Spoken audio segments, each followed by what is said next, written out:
Looks good. All right. The entire broadcast is live. We're going to talk about Hegseth and TRT for the military, Trump firing all the Democratic people of the EAC. We're going to talk Matt Bissonnette on the Andy Stumpf Cleared Hot podcast. All that and more.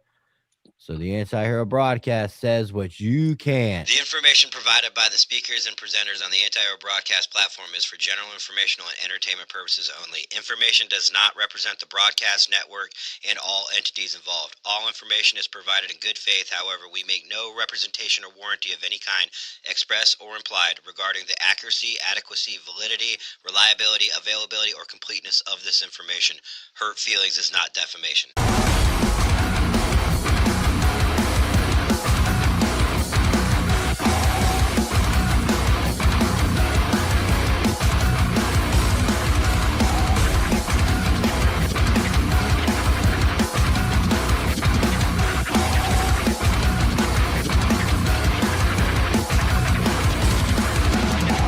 Team for life. Good morning. It is Thursday, July 16th, 2026. The Anti-Broadcast is the news entertainment broadcast for veterans, first responders, and all blue-collar Americans. We go live Monday through Friday, 1 p.m. Eastern Standard Time on YouTube, Facebook, and X. So if you like us, please give us a like and a subscribe. The show is brought to you by Elevated Silence. Go to elevatedsilence.com and use promo code ANTIHERO15. Save 15% on your suppressor. They have cans from everything from 22s to 50 cals. Exercise your Second Amendment right. Get yourself a can. The process is not that hard. Jim will walk you through at elevatedsilence.com.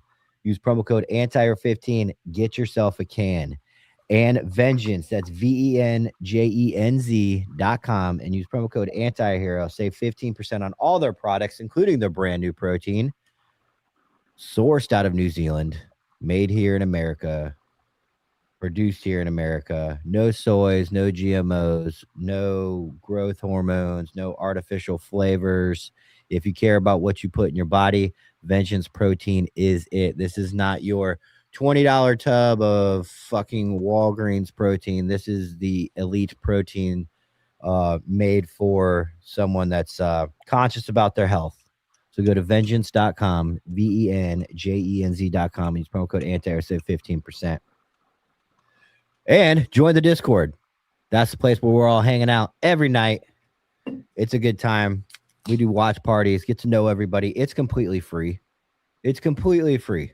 So jump in there. If you don't know how to get in there, like I did not know how to get in there, message one of us or message somebody from the 99. They'll get you in. It's a good time. If you want some behind-the-scenes content that's exclusive, go to our Patreon. We have $5 and $10 tiers. Patreon allows you to see videos of us working out, cutting, insider reels that's not meant for social media. But the premier cream of the crop place is the Anti-Hero app. And if you go to the antiheroapp.com, you'll be able to download the app. And that is where everybody hangs out. We have forums, message groups. We have a timeline. It's like our own Facebook. So go to the antiheroapp.com. Are you going to put it up, Eli? Or you just twist your hair? There you go. Paying attention over there? Okay. So go to the antiheroapp.com and download it. Get the cream of the crop of getting to know us better. Nick, thank you for joining us. Mike is still out of town up in New York City. He actually met Jay-Z and one of the Knicks players today. He was so happy and proud about that. So what's he consider meat? I don't know. He just texted me. And then he said I wasn't allowed to take pictures. So I was like, oh, well, might as well not have happened. Gotcha, but, right? But, yo, I like that. I like that, dude. Anti-hero. We say what you can't. It's good, dude. Thanks, man. I can tell you've been watching the show. We've been saying that for like 3 months.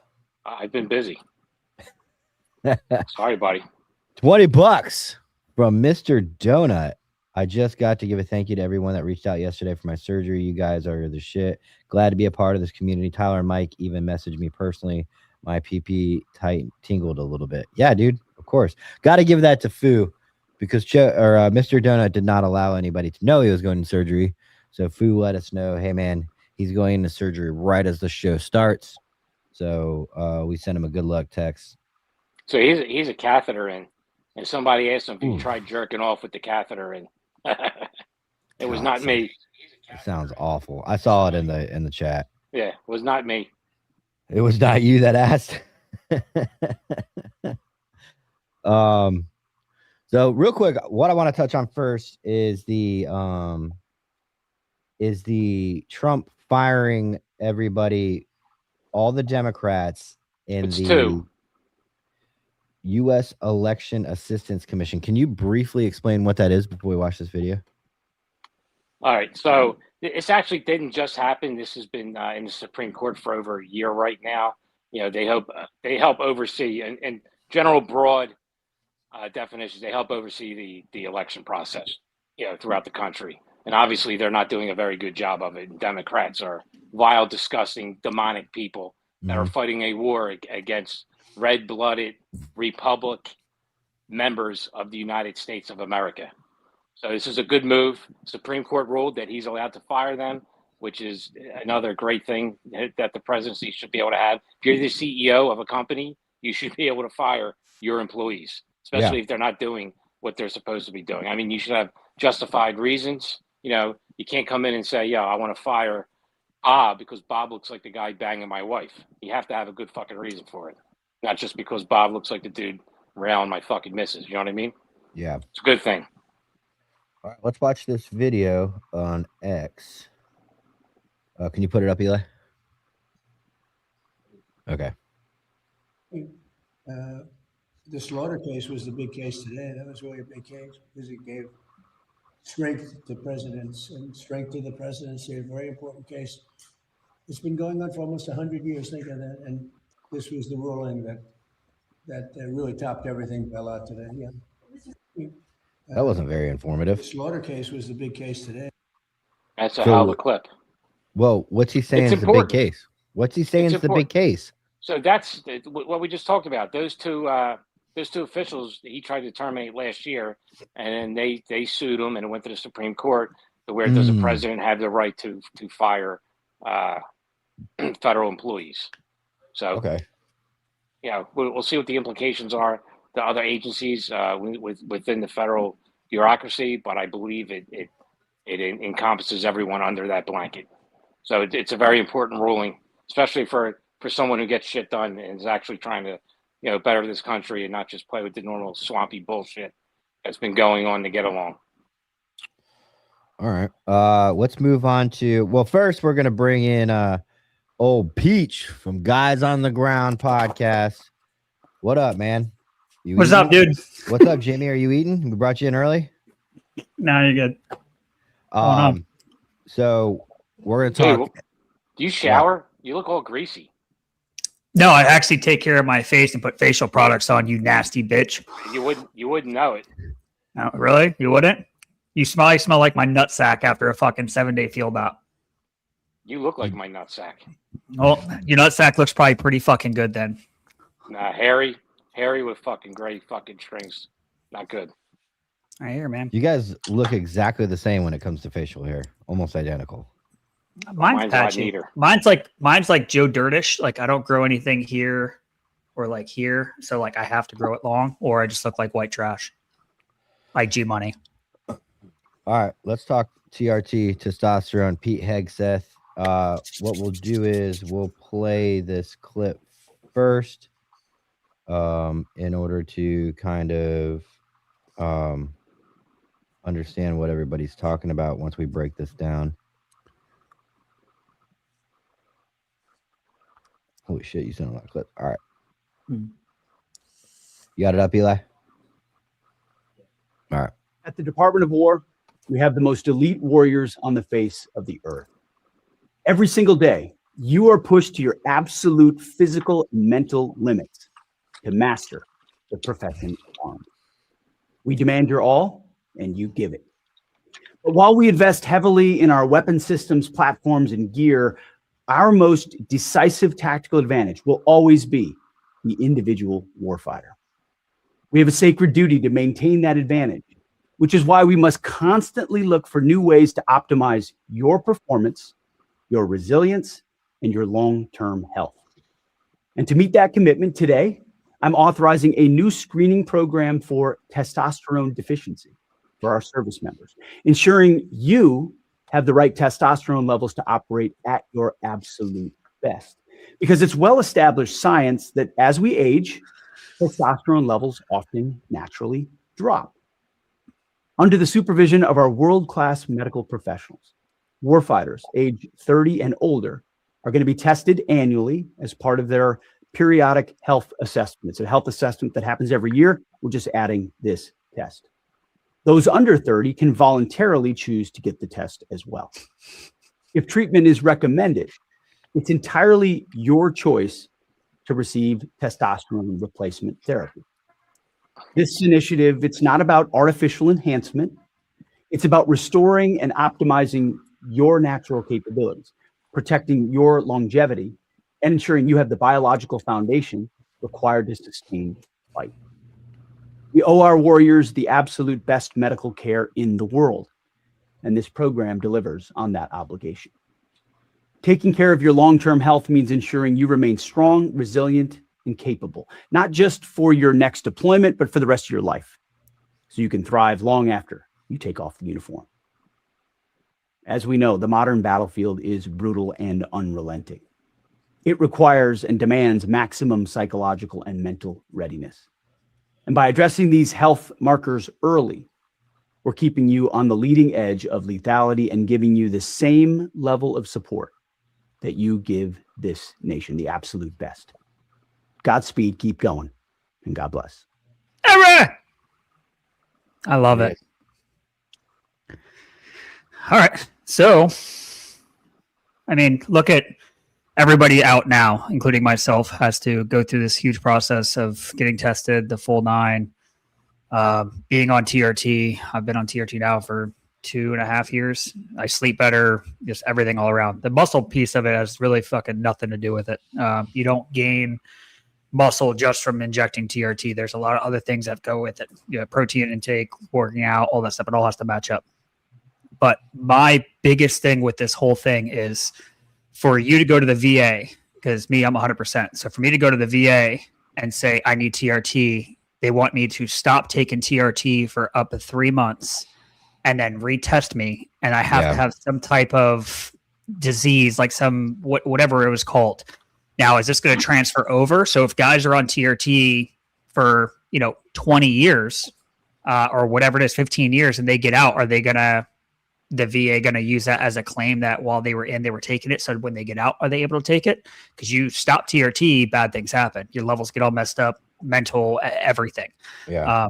That's my only concern is like, is the VA going to go with this and that transition? Because you just said it. He's like, this is going to be even after you're out of uniform. Well, I think he meant like it's setting you up for 100%. Yeah. But that's what the VA is supposed to do as well. With no, the VA and the DoD don't agree with a lot of things, and True. I guarantee you this is going to be one of them. I also think this is just I honestly think this is just a fucking marketing ploy for Hegseth. Here's one of my biggest logistical gripes about this. How the fuck you going to get this shit to soldiers deployed anywhere? The same way you get anything else. They're gonna airdrop fucking coolers with fucking TRT in them. Oh, we got Smith's fucking prescription. Get Smith his TRT. Like, it's all right. So how do they get their other medicines? Blood pressure medicine, cholesterol medicine. You're not deployed. You're not deployed if you take that shit.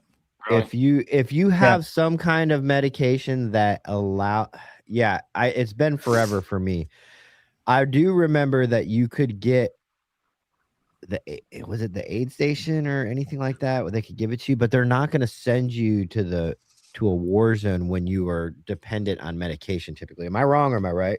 No, you're right. I mean, it's just like diabetics. Like there are certain diabetics that aren't allowed in the military, and same thing with what's the other? Asthma. That's the other one. Like if you have asthma, like you're done, because there's might be a time where you're going to have an attack and nobody can get you an inhaler, so it becomes a liability. I mean, testosterone isn't really a liability thing, so I don't see it as a problem. Well, I see it as a problem is like not taking it. Yeah, taking it. That could be a huge problem if you take it for 2 years in garrison and train up, and then you deploy to a combat zone, and now you have none. You're going to be feeling the effects of no testosterone. While I wonder if they go to pills, which would be terrible. But still, or cream. It's medication. It's right? Yeah, but also put the cream. Yeah, but when you take, there's a reason why we inject and we don't take pills. Kidney, liver function cream definitely don't work. Well, I mean, it's just more the fact that things don't work in the military. They still give it to you. Yeah, I mean, I'm just thinking of the most stupid. I'm thinking the most stupid way they could possibly do this in the cheapest way. Also, who's going to fund it? Or not fund it, but who's going to be the supplier? That's a big government contract. That's the war machine. That won't be hard at all to find a supplier. Former co-host, I heard, has a contract. Yeah. So I mean, but at the end of the day, I know how it works, and there's going to be no way. Guess who's going to be getting the TRT? All the fucking pogues that don't see combat, that are going to be jacked and fit and doing influencer videos, and the fucking grunts living in blown out buildings for months on end are not going to get TRT. It's not going to be. I don't really want to put hypodermic needles in my pack that might turn into shrapnel later. So that, or how you going to inject when you haven't showered in fucking 3 weeks? Cream. I think that, but I even still think the cream is fucking out in the field. It's gross. I'm all nasty. I'm going to put cream on my body on top of it. I know people put like baby powder and shit in their pants. I can't do that shit. Like I just can't. I don't think it's going to be a forward deployed thing. I think you're right. Like I don't see it as me doing an invasion into a country or whatever it is. And then, but at the same time, I don't think I'm really worried at that time about my TRT. My mind's going to be on completely something different. But if we're talking about the TRT allows you to have your mind focused and your optimal in a time when you need to be optimal, like war. Then where would you put dude, it sounds like a good it sounds like a good thing, and you're making it sound like it's a bad thing. I just know how the military works, dude. It's let me tell you this. Peach will get exactly what I'm saying. As an infantry guy, the military allows you to go to college while you're in. It's called tuition assistance, right? Ooh, tuition assistance sounds fun. Unless you go to the fucking field once a month and you're gone for weeks on end. They don't care about your college schedule. Yep, and then you miss a class, then you got to pay for it. Yeah, they don't care. So the military's not it. Experiences may differ, and I feel like people's experience with TRT, it's like I said, it's going to be all the fucking pogues that go to the gym for PT rather than actually do PT, because PT is not fun. PT sucks. PT is meant to suck. It's part of the fucking process of being in the military. I just don't foresee this. The people, what I'm saying is, I don't foresee the people that need the TRT the most actually being able to utilize it. It's going to be all the people that don't need it for their job, like clerks or fucking other pogues, are going to be fucking reaping the benefits of this program, and the fucking grunts that are being deployed somewhere is like, hey man, you're going to have to go 8-9 months without it. Sorry, dude. Foo's a nurse. How the fuck is he asking that question? What happens when you stop taking it? How you should know this. This is like, it's common sense stuff. If you start taking something and my levels are here, right? And before they were like way down. I think when I did mine was like a 70. That was my score. Now I don't know what my baseline is. That's the only hard part, but that's what's good about, if guys want to opt in and get testing, even if they're not eligible, whatever score the military decides, hey, if your test levels are this, then we're going to get it going for you. But I wish I would have took a test at like 20 years old just to know my baseline, or 18 or whatever it is. But basically the way it works is if you're up here and you stay up here and you say miss a week, it drops down a lot. And then you take it, and then it's going to spike back up, and then you're going to keep doing this game instead of every 3 days. I microdose, so I take it every 2 days. So I'm really staying right here. You inject yourself every 2 days? Yeah, but I use the hypodermic right my abs. I think that's the best way to do it, is microdosing. Yeah, because it keeps it consistent. Because if I were to do like 250, I basically do 350 a week. But if I were to do, that in one shot, it's what I've read, a lot of it's not going and being wasted. It's just your body's just pretty much absorbing what it needs and kicking out the rest. But by microdosing, you're taking all of it in And then pretty much every 2 to 3 days when it's starting to wear off, I'm getting another shot. So it's keeping those levels. Food, I mean, it's nothing devastating, dude. You're not gonna get fucking bitch tits or anything like that. You're gonna I don't know why I want to make a joke, but you're not pepperoni nipples. It's natural. It's hereditary. Nothing is going to really other than just your feeling. You do get faster, better muscle growth, and technically your fat loss is better, but I don't think you'll really notice that as much as the lethargic feeling that you'll feel. Your not, what's it called? Your sex drive. Your libido is going to go down. Your sleeping is going to get worse, but you're kind of used to that at some point. So, but Aqua says, is there some kind of slow release patch runs can use? I doubt they have patches too. But if they created one, they're going to test it on the military first. So, yep. So isn't it like 95% of people won't be in the field in the military? Isn't it like 5% that actually? Probably in the field here. No, 20? Probably like, I would say it's probably 60%. Okay, let's break down the difference of the field, right? The field, when you're a pogue. Yeah, what's the field considered? Like a forward operating base? I remember. No, it's a fob. You go out into the field. Both of you guys shut the fuck up. Stop interrupting me. I'm trying to tell somebody. When you go to the field, when you usually go with a battalion-sized element, right? You have people that support the infantry that go there with you, but you'll see them going to shower, and you're like, man, I haven't showered in like 2 weeks, and they shower every night. They eat better meals. Like, so it does depend on your job, but technically those people went to the field. You're operating, you're doing your operations. So whether the field, when people say the field, it doesn't mean it's like you're in sometimes it is a field, like you're in a big open field and literally your barracks are like right there. But for grunts, like we're getting inserted by helo tracks, whatever, 7 tons getting dropped in the middle of the fucking woods in like civilization is nowhere to be around except for like the biggest mosquitoes that look like fucking pterodactyls and everything else. And then you have to operate depending on what the mission is, depending on what the field op is, for 5 days to 2 days to 3 weeks. It could be going to the range. You're just sitting on a range and doing night shoots, day shoots, whatever it is.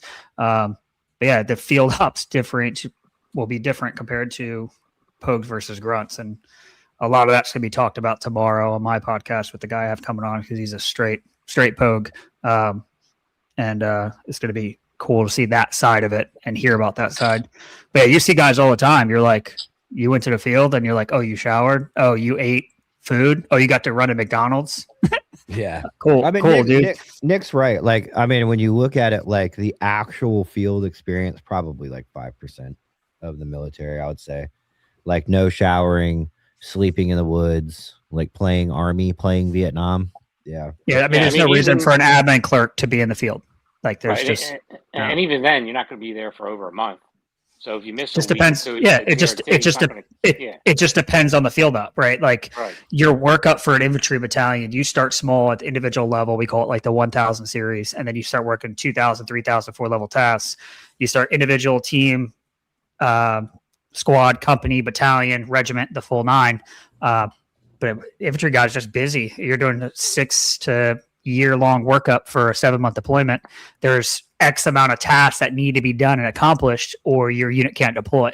And that's the same thing with pogue units too, because you got to think when we deploy, the pogue units have to come with us, or they're already there to help support us. So they're making sure all their glitches and all their whatever they're doing is working, just like us, but just their mission isn't to kill people; it's to support us. That's all.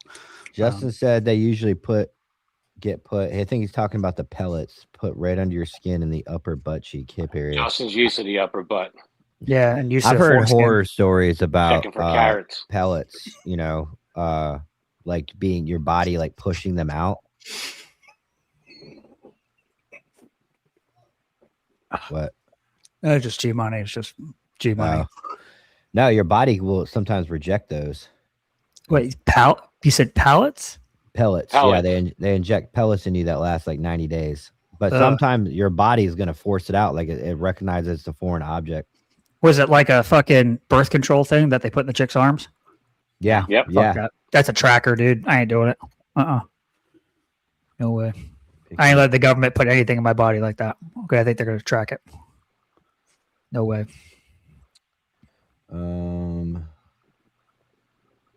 Yeah, I think that's the big thing. It's just the VA is like, the military is going to give you all this stuff and then defend on your own when you get out, even if you are 100% or whatever covered. Is that something you can claim that, hey, well, they said I was good when I was in, that I could take it, and now you're telling me I'm not? Like, that could be a huge. Oh, aren't you guys covered medically for life? Yeah, well, sort of. Like, I get dental. Just me. I get dental. Wait, why do you get dental? Everybody who's 100% gets dental. Oh, you're 100%? Yeah. So hold on. So a guy just does 4 years, gets out. While he's in there, he's prescribed blood pressure medicine, let's just say. Wouldn't they continue to fill that script at the VA? If he claims it. They should. So he has to prove that he has to be able to prove relatively, and it's easy, that the military caused it. Now, him getting prescribed it in the military helps, and him being able to articulate that something in the military gave him high blood pressure. They should honor that.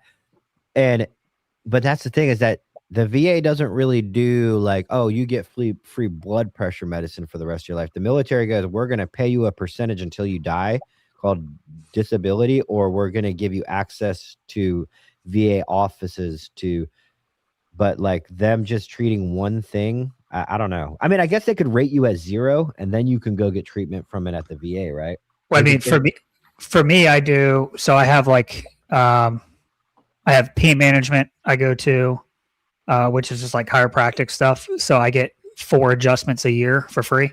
And that's covered. But the VA does it. It's like I set all my appointments and you have to go in order. So like I do my pain management and then I'll go do my first pain management appointment. Once that's locked in, my first appointment is done, I can now move on to my next thing. So like right now I'm working on getting on hearing aids made.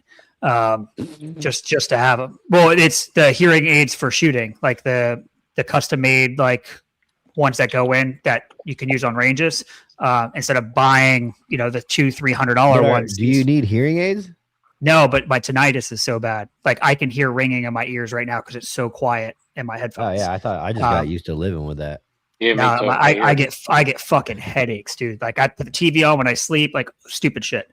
So I was like, hey, is it possible that since I shoot a lot and I do a lot of competition stuff, can I get hearing aids made? They're like, oh yeah, we do that. I was like, cool. What do you think is the best thing? If you were to claim migraines, what's your argument to say? Do you think it should come from a already rated claim for your back, or do you think it should come from tinnitus? Headaches. Yeah, migraines. If somebody were to, I would say for my tinnitus, I don't. Did you claim it's secondary to tinnitus because of what you just described? You did. Yeah. And you were compensated for that. Yep. Yeah. I have my whole list, everything that I list. I still have it. I mean, don't even if you burn pit. No, but even burn pit, when that came out, the whole claim for all that stuff came out, it was this is a time I was there. We were literally pushing. I was in a tram, one of those big construction vehicles, pushing in plastic grates into a big burn pit, and all the smoke was filling my entire vehicle. So I got to put a gas mask on, and gas masks don't work with that. I'm like, this is stupid.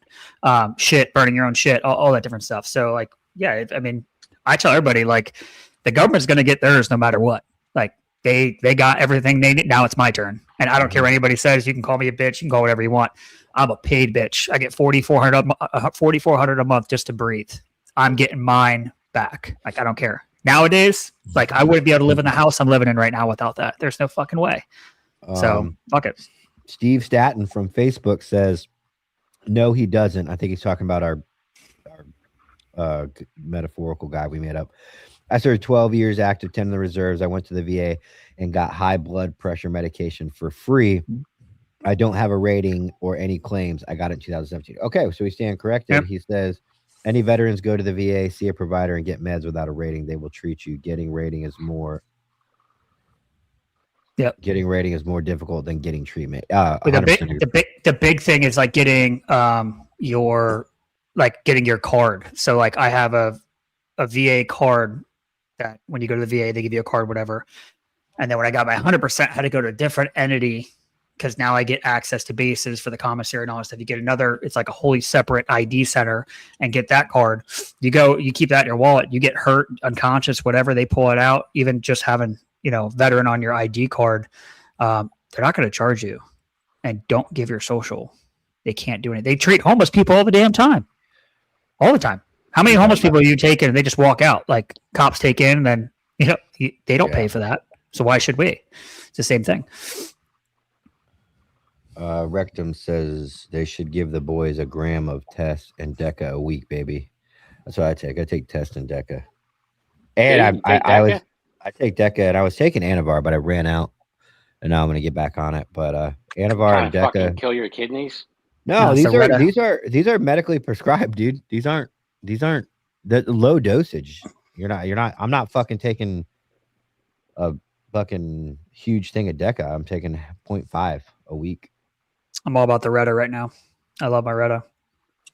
Absolutely love it. James says VA cut my wife and kids off my pay because after 10 years they sent a letter this past February and said they don't have enough evidence to prove I'm married with kids. You gotta watch out. Sometimes the VA will get sneaky.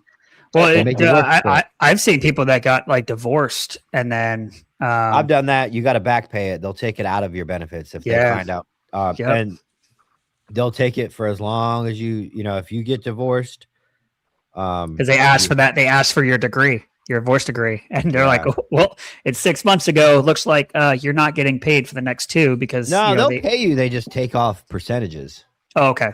Yeah. They'll take off like 10% to pay what you owe. They don't take. I think too many people. They tried that. Too many people were like, "Dude, I fucking feed my family with this disability that I gave you my life for, and you're gonna take this payment because of a paperwork mistake." So they quit doing that. All right, I think we beat this dead horse. Do you guys want to move on to Yeah, let's stay here. You're a fucking moron, Nick. We're like your little children. Matt Bissonnette going on Cleared Hot podcast. What are we taking away from that? I didn't watch it. Man, that guy got fucked. Oh yeah. Without question. So fucking wrong, man. But now, Matt Bissonnette has been on twice, right? Sean Ryan and now the Cleared Hot. Yeah. It's where it gets interesting. When he was on Cleared Hot, or on Sean Ryan's, no details. Talk about the third floor. Yeah, because remember Sean tried dragging it out of him. He said, "I'm not going to talk about that."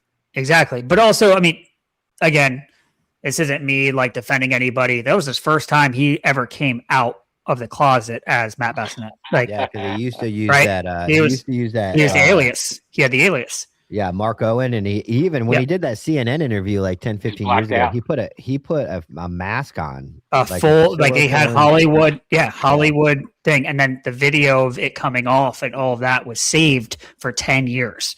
And it finally came out, right? So basic details were there. Now, day after, surprisingly, you guys get served. Whatever, right? Mm-hmm. Now, somebody has to say, oh, shit. Either the truth is or some of it is or whatever it is. Some other person has a different narrative. That other people that had the same narrative. So now there's 3 or 4 people against me and I need to make something happen. So then he goes on, Rob O'Neill went on some other podcast and starts talking about it. He destroyed himself too. Yes. I'm sorry. No, that was Andy's. That was the Cleared Hot one. When he said, I think I don't know if one of the clips of it, but he's like, I'm giving you exclusive content here. And talked about how, the shots happened as he's wiping the blood clean out. This is where it gets weird for me. Tyler, I mean, you probably don't know, I'm a pretty decent shot with a rifle. I'm not coming up next to you while you're wiping the face of anybody and then popping him in the face again. Like right next to you. That's the claim, right? The number 4 man canoed him after he was dead. Yeah, like just whatever, right? Matt said there was 3 shots, top of the head, top 1/3 of the head. You can see his face clearly. It wasn't messed up. You can see it all there. The different colors of the beard. And I believe it was Andy, I believe it was Matt that said, hey, you go into the bathroom and he had hair dye for men or whatever, because his beard was black. It wasn't gray. A lot of the stories, a lot of this is it's just, there's so many different things. But again, my biggest thing is following your shots, right? And they both said it. Why aren't you following your shots? Anybody knows. Like if me and you were clearing a room, we're both on the team, whatever it is. I take a shot to the left, right? I know what I just shot at because I shot. I'm not shooting just to shoot. I shoot left. I'm going left. I'm not going to give you that, oh shit, what's now left he just shot at, not scare, but like the unknown. I'm going to own that because I own that. I'm going to go left. So when they talked about what is your biggest threat, your biggest threat is unknown male. Your unknown male. So if unknown male is your biggest threat, first man goes in, grabs 2 females that could be, and I get it, it could be to save the buddy behind, whatever it is, so he can get the shot. Well, what if he didn't get the shot?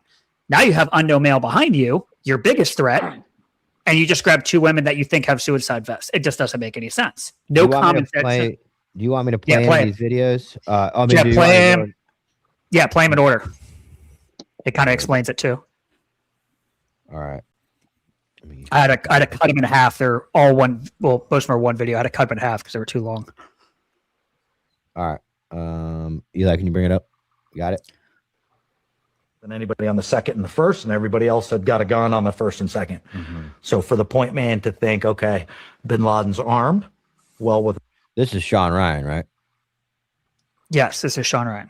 Within the rules of engagement, we'd been briefed. Part of the the intel packages was, hey, they have the house rigged to blow, or they're all wearing S-vests, and when you get in there, they'll martyr themselves and kill you guys too.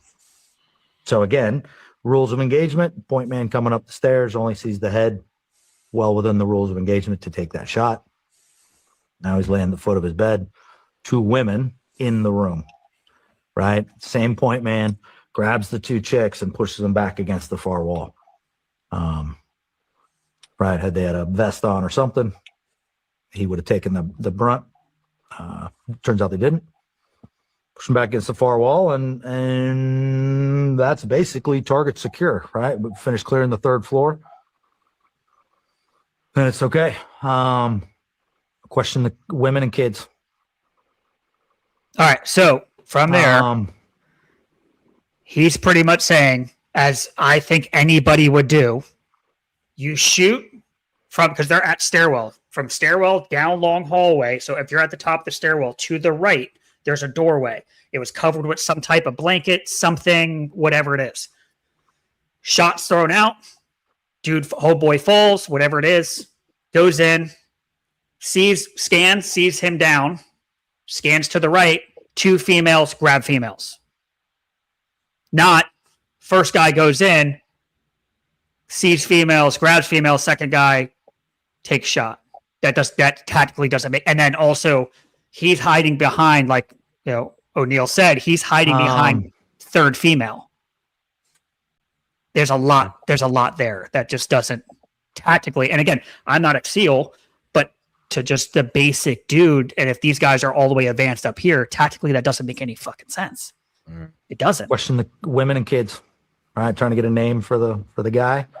The women gave us an alias. Did you shoot bin Laden? On the ground, yes.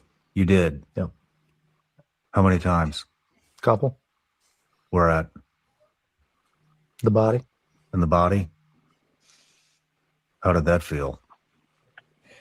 Don't fucking tell me like, just doing the job. Bullshit. You just fucking killed. You shot. I didn't kill bin Laden. I've never said I killed bin Laden. I'm correcting myself. You shot him as he was twitching at the fucking edge of his bed, and you didn't. I don't know what anything. That counts for, but Come on. You didn't feel anything. No. I remember that. All right. You want me to keep going on videos? Yeah, go to the next one. Question the women and kids. All right, trying to get a name for the guy. Oh, here, I got that one. All right. And anybody on the second and the first, and everybody else had got a I got gun that on one. the first and second. All right. A debrief where you don't tell the whole truth because you've got enough people around who saw other pieces, they're going to bring it up. So nobody brought up the idea, in the debrief, nobody mentioned anything about a second train. Nobody mentioned anything about a delay. Nobody mentioned any of that in the audio recorded debrief. We have our debrief. That was fine. Change, come back to the States, and all of a sudden the story had changed. And now you have other people stepping out in front of this other narrative. But here's the problem. Why did you lie to the one group that's the group you should be honest with, but then come back and tell the whole world and everybody at the bar or wherever else a different story? That's the confusion, right? We got back from the raid. There was a lot of confusion going around because there was people saluting Rob when we met the president. There was stuff that was just really odd, and it kept. So that's the second half of that one. Yep, play that one. Or the device to clack or a grenade or something. I would agree. That's so the justified. point man, within the rules of engagement, the point man took shots. Yeah, I see that. covered under hostile act. But if you now enter the room and Bin Laden's standing there unarmed, which we know he was, where's the threat? Per rules of engagement. I don't have answers to those questions. I don't either. I'm just saying, I always go back to what I saw, what we talked about in the AAR, right? Yes. The point man talks through his actions. Nobody counters those, right? Nobody saw anything different to counter it, unless you're telling me, and you did the interview where somebody said they had not told the 100% truth or whatever. Okay, that's on them. I don't know anything about that. Yeah. I've certainly never done a debrief where you don't tell the whole truth because you've got enough people around who saw other pieces. They're going to bring it up. So nobody brought up the idea, in the debrief, nobody mentioned anything about a second train. Nobody. Is this Rob? Yep, it's Rob. Right here. Moved to the mall who'd been hit here. The other train comes in. Now guys are shooting Bin Laden. I need to go get a picture. I pour water on his face. Someone point blank shoots him in front of me. And I go, what the fuck was that? We got to identify this guy. Now I ask people, I've never told that story before. And there's a little bit more that I will save for the Bible on the stand. If that happens in front of you, are you going to debrief that? Yes. Guys come in there, blast Bin Laden, one guy fucking shoots him in the face in front of me. I'm not telling that story. We need to make this work. This is a bad situation now. And I've been leaving breadcrumbs for this for 10 years now. It's a tough question, man. I'll be honest with you. I lean towards telling the truth. That is the truth. No, that's what I mean in the debrief, though, too. Because the reality is, at the time, it didn't matter. We're going to be best friends forever, and no one needs to know this happened. It's still a lie, though. No, I didn't tell it either. There's also what does that have by to do with omission. the fucking story, though? Whatever. Right here. Nick, are you making a point, or are you just generally asking? No, I'm just saying that's irrelevant to his claim that someone shot him while I was cleaning the fucking face off. I don't really know. Rob's told so many fucking lies now from this whole process that it is very. Go ahead, Pete. I'm in this now. So here we go. So, all right. So if homeboy's cleaning face, right? Or he's like, I got to take pictures because in the Matt Bissonnette or the Clear Hot podcast, he basically says something like, you shoot it, you own it, right? If you shoot somebody, you own that person. You don't leave them. That's what it is, right? So he's basically saying, I shot him, so I'm going to need to take pictures. Matt Bissonnette said on the same podcast, he said he had to take pictures as well. So, but there was 3 shots, top of the fucking head. You can see everything. There really wasn't that much blood on face wise. It was mostly in the back of the head because exit went back here. And I just don't see somebody coming up, a Navy SEAL, the most highly trained guys on this fucking planet, shooting somebody clear as dead. Because even in Rob's, he said he was only for a couple seconds heard his last breath. So you heard his last breath, but you're still cleaning his face. That doesn't make any sense. So he was probably already gone. Last breath was gone. And then somebody comes up and shoots him in the face while you're over top of him cleaning his face. That's too close. Nobody would do that. That doesn't make any sense. No. But then cover it all up by saying, oh, well, we lied in the debrief. Yeah, and that's the big thing that everybody's calling out is Rob's trying to get ahead of it in a weird way by saying, well, I lied at the debrief. And then everybody's kind of that kills the whole lawsuit. It should be thrown the fuck the out. whole lawsuit right was killed. No, the whole lawsuit killed before it was ever even a thing, because Matt Bissonnette, the other story has been told for 10 years too in Matt Bissonnette's book. So that's not defamation. We are literally taking another source, another tale of that story and going, well, these don't match up. And he's suing us to shut us up. That's what he's doing. He's suing us for us to stop. And I think it's more of like, it's going to draw this shit out and make you pay. That's it. I don't think there's no end game here. The only end game is drawing this out as much as you can, where you guys have to put out money in your own pockets as like a fuck you. And nothing that's else. Illegal too. That's illegal too. He's got to prove it. That's countersued. You got to be you would be countersued because the anti-slap.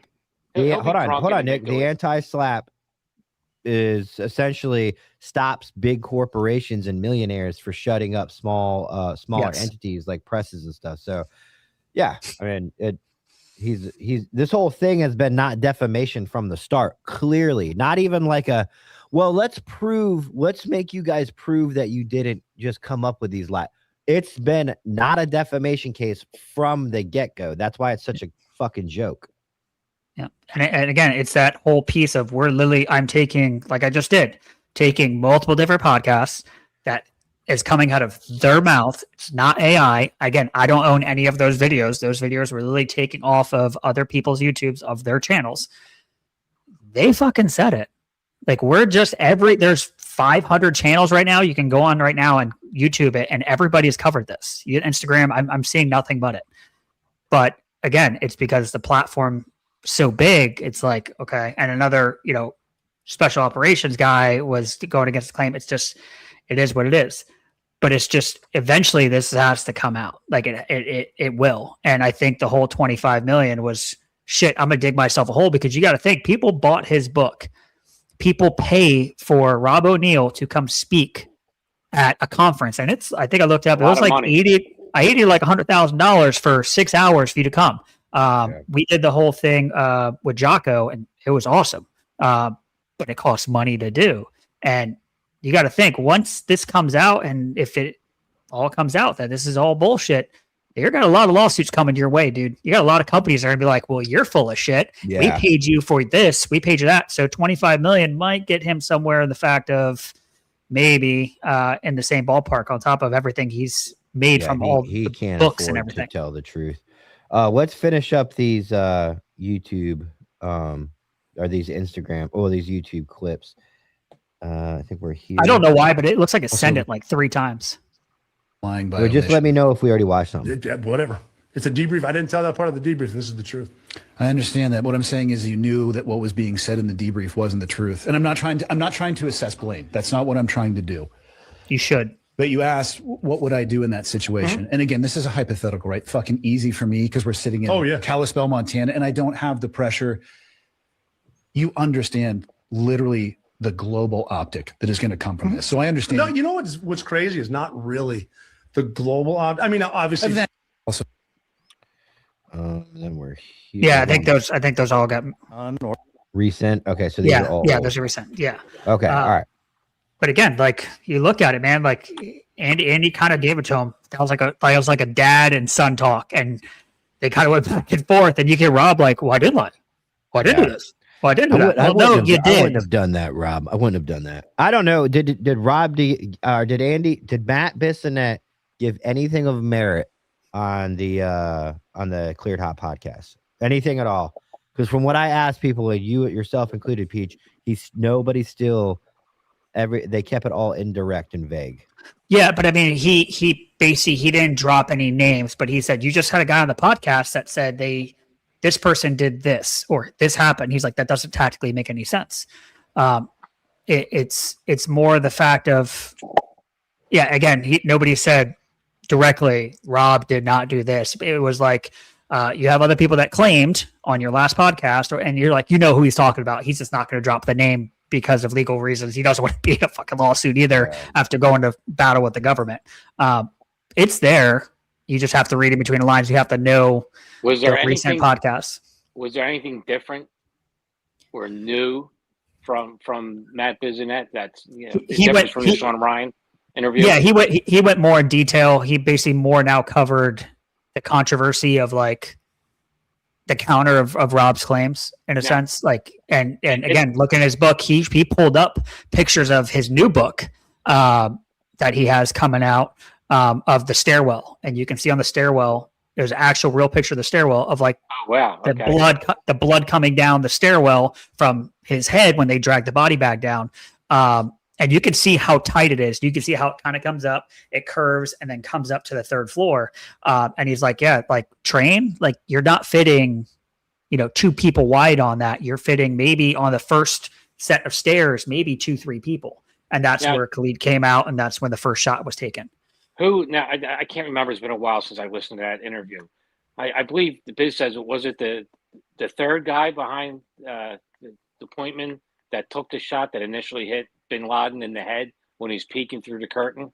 No, it was Appointment that took that shot. Yeah. First one. I thought it was a guy behind him. I don't know. I know. I used to know the number 3 guy's name, but essentially the way it's painted. What, Red? The best way? No, Red being the first one. Matt Bissonnette being the second one. The third one's out there. I just can't remember his name, and the fourth one was Rob O'Neill in the room. That's pretty much what all of the narratives paint. If you went and studied this case for 2 weeks, that's what you would come up with yourself. Is you're like, okay, obviously this guy named Red's the point man. Everybody talks about it. Matt Bissonnette is most likely, based on all of the evidence and all of the testimonies, Matt Bissonnette seems to be number 2. There's a guy out there, I forget his name, who's number 3. And then it does seem like Rob O'Neill is number 4, who canoed the dead body on the ground and got in trouble for it. Now didn't Rob also admit to someone shooting first, but he says it hit the girl in the leg or some shit like that. And Matt Biz is saying that the first shot hit Bin Laden in the head when he was peeking through the curtain. Is that so? There was a shot that was taken before entry was made, but it wasn't like the initial of like it was. I think it was the last one that Rob did. I want to say it was on Cleared Hot. Like somebody shot, and then I think Rob was saying was the first guy who ended up going in and not grabbing and then grabbing the females. But Matt Bissonnette basically said, who shoots at anything and not follow their shots? That's what I was getting into. How do you shoot at something behind a curtain and not, 1, initiate, and 2, follow your shots? I'm going towards that. If just like a flashbang in a room, like you want to expose every single thing you possibly can. You don't throw a flashbang in a room and then sit back and be like, all right, we're going to wait for this all to clear out and then we're going to go in, because then what's the point of doing it? But yeah, there was a shot that was taken, and basically Rob is saying the reason why that didn't get brought to the debrief because somebody was injured. But if you look all the way back to the beginning on the first floor, they just killed somebody's wife. We already have a dead female. What the fuck does it matter if you have now one with a calf injury? Who cares, right? Like they're making this a big deal of that, like, well, we're fucked. No, you're not. You're fucked now, because I don't think I've ever told a lie in a debrief, because it's not going to benefit anybody. Like, hey, this is what happened.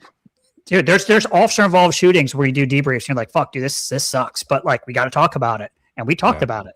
And it sucks. Like, yeah, I fucked up. I'd say my thing too is if there's 3-4 dudes sitting there in a group with me, and one dude just made up, we all know what happened, right? We were just there 30 minutes ago. We were just all there, right? And then we're standing there, and some guy starts talking and lying about what happened. I think the other 3 dudes would be like, "The fuck, man? What are you lying?" But that's not how it went down. It went down when he came back. So when they came back from, country or whatever together. it is, they weren't together. So they went on their leave, did whatever, and then they met the president. They did all these different things, and that's when like everybody was like, "What is going on? Like, why are people treating Rob like that? Are we missing something?" That's when he started doing his whole thing, and also a book started getting made when Matt Bissonnette got out, but under a different alias. They contacted Rob, was like, "Hey, you're writing a book?" He's like, "I'm in Afghanistan right now. Like, I'm not in wintertime. I'm not writing any damn book for, I think it was like 30 million or whatever it was." But yeah, there's a lot of different stuff that goes with it. Super chat. Go ahead. Now, wouldn't some from the military, again, I don't know the laws or customs of the judicial branch of the military. You had probably one of the biggest operations in the history of the United States, right? Bin Laden, alleged mastermind behind 9/11, whole reason why we had a 20-year war. And you have the guy who allegedly killed him saying he lied in an after-action report. Well, why wouldn't the military's fucking judicial branch like bring him in or do something about that? I would think that would be a big fucking deal. Yeah, and you just announced it all over the fucking world, embarrassing not only yourself, the unit, but also the fucking military. Well, right? everybody, before you go preach, everybody is not happy in the last 12 months or November or 10th, 11th when we got served. From the SEALs to the Navy to the to the White House is not happy with this lawsuit. That's another for very different reasons, because if this were to go to Discovery, of course, then what is it? What's it all called? CSOC, SEAL SOC, something SOC. What are all the SEALs fall under? Not MARSOC. JSOC, like all of those levels are like, dude, this is not funny anymore. Like nobody was ready for podcasting in 2026 when they did this. And what was it, 2013? Yeah, Joe Rogan was the only podcaster out there. But they were not expecting, and they had no reason to expect this to all of a sudden get open and spliced. They're like, let's put a book out there. Books have forever been the forever stamp on any narrative. So we'll put the book out there. Bing, bada, boom. We're done. It's going down in history books for the next century. Rob O'Neill is a hero. And then here comes podcasting. And all of a sudden, guys are coming out of the woodwork going, I want to talk to Mike. And that's the problem, is they did not foresee open source or open free broadcasting on the internet. You know what the biggest problem is? If you think about it, this happened in 2012. It was like literally like 5 days before I left for boot camp. 2011. All those people that were there during that raid as operators, if they are still in, where are they at now? General level, command staff, like way up there, right? Yeah. Those are the people that are answering these questions now. And it will have to take the stand if any of this goes the distance. So why do you think they're all getting pissed off? Like, yeah, dude, shut the fuck up. Like, stop. Like now we have to fix this, cover this up. We have to do something because I'm not getting on the stand. Rob O'Neill's testimony was not meant to be challenged. I just don't think they foresaw this fear of information in 13 years later. And it's a problem now. And they're like, holy shit, this testimony is going to get ripped open in some dumbass civil suit, some dumb defamation civil suit. We have the nation's fucking secrets involved in this now. Like, duh, bro. Discovery, like, yeah, there's no way it'll ever reach Discovery. And now, do you think he might have went right on the side and said, yo, I know you'll never fucking come forward. You don't want none of that. You want to be left alone forever. Do you mind if I fucking make some money off of this? You think there might have been a conversation like that, or he just said, I know that dude Red ain't gonna fucking say anything and the other guys won't. I'm just gonna fucking go. They're all best friends forever, man. Like everybody's best friends forever until according to Rob. Until it's time to until one person starts taking all the cookies out of the cookie pot for themselves, and everybody starts going, what the fuck's this guy doing? Like you find out real quick who's your friend when you get into an IA. He's also sending fucking veiled threats through Twitter, right? Yeah. Then he said, I know where the bodies are buried. And also too, like he was a drunk. He was an alcoholic. He admitted it, right? So what's to say all this didn't really get started until when he was on leave, drinking at a bar, like I shot Osama bin Laden, and then it was like it came back to the teams. They're like, well, you fucking owned it because it was quiet before then. Well, now the public knows, so You better run with it, dude. And we'll figure this out in about 14 years. The Anti-Hero podcast comes out and fucking fucks you. So, Efren says for $5, what Matt argued was the other said there was grenades, and Matt said there was absolutely no grenades in the room. See, I saw that too, but I didn't. Matt Bissonnette basically said there was like the first guy went in and like jumped on grenades, but I went back. I didn't hear anything of Rob saying anything about grenades. So that was another weird part too on Matt's part. Like there was no SVS, there was no grenades, there was nothing. Maybe in the debrief or in the ops brief, Maybe, there was maybe supposed Tim to be Kennedy something was there with a bag of them. They need to remake this op into a fucking satire comedy movie and just fuck it all up. Just like Tim Kennedy coming through with a sack of grenades. I think it would be fun. You know what that would do? That would unite the veteran community once more, is making just a fucking joke mockery of how the soft fucking podcasting world has gone, and just make like have the guys from Article 15 or Black Rifle or whatever, where they used to make those Range 15 movies, have them make it just a satirical Matt Best, right? Matt Best. Yeah. AI, bro. Well, dude, Don, fuck, what's that guy's name? He used to run, was it Vet TV? Yeah, he ran Vet TV. He was the lieutenant on Vet TV. Do you remember Marine, that? That's yeah. Have you seen him lately? No. Dude, he's gay. Like, in real life? Gay. Dude, he does like these festivals and dances around and like weird, right? I remember going to the O House on Camp Lejeune and getting, or outside base, and just getting hammered by this guy. We just thought, dude, this is a gruntly grunt, man. I'll post a video, man, of what this dude does now. And you're like, this dude was in the Marine Corps. This dude's a fairy. Like, gay. Speaking of which, we have one coming up soon. Communist is coming on? Yep. How did I figure that out? You hanging around? Because I'm not allowed to be mean to him. Nah, we can only have 3, so I gotta have. No, I wanted you to see. Yeah, I want G Money to be mean to him. So I also need G Money to fix his camera, because when I make reels, it's literally just gonna be your chin to your cowboy hat and your panel walling. There you go. Bring it down. Perfect. I'm getting sued. All right, guys. We're gonna take a quick commercial break. Peach, thanks so much for coming on, briefing us on this whole fucking debacle of what is the Bin Laden raid. And hey, 5 million views. Just saying. Step it up, G Money. It was a good one. Oh, you got my chin in there. That's a big ass chin. All right, guys. We'll be right back after this commercial break. Thanks, Peach.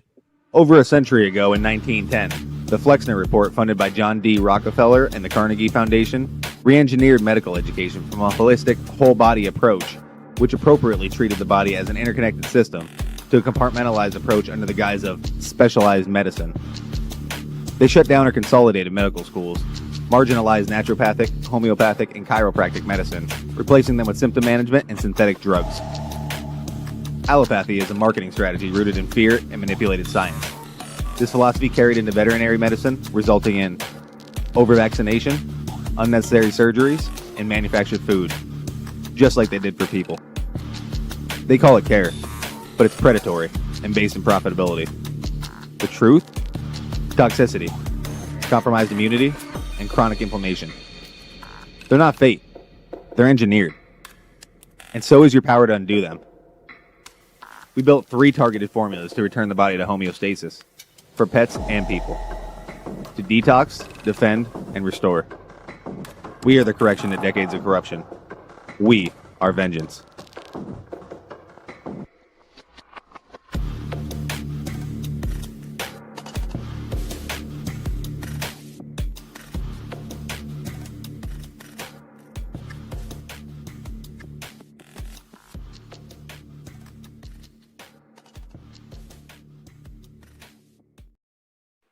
This show is also brought to you by Goon Tape. Go to goontape.com and use promo code ANTIHERO15, save 15%. Goon Tape works better when wetter, whether you're using it for athletics, basic tape needs, or essentially what it's made for, guns, bedroom firearms. stuff. Yeah, or bedroom stuff. Use it. It is actually I don't remember the word, but it works better when wet. Like your grip gets better. It's insane tape. We sold them out a couple times.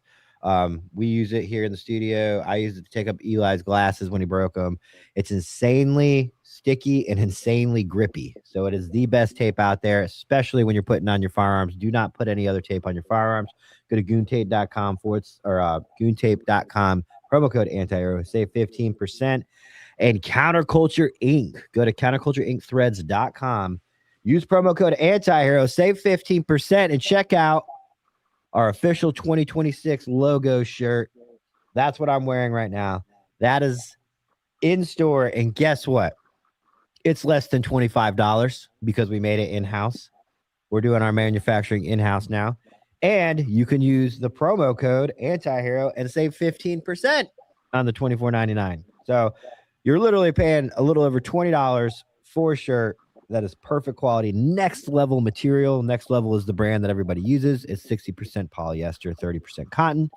It is the premier t-shirts that everybody wears now. So go to countercultureincthreads.com and use promo code anti-hero, save 15% on our new shirt and all the graphic tees that we have in stock. In Copville, go to copvilleog.com and use promo code anti-hero15, save 15% on all official Copville gear. He's got his new patch assortment out now. I think it's 4 brand new patches. They're usually on his side if he was here and he's not being a lazy piece of shit skipping out on me. But all brand new patches, tons of shirts. Go to copvilleog.com. Get yourself part of the official Copville merch.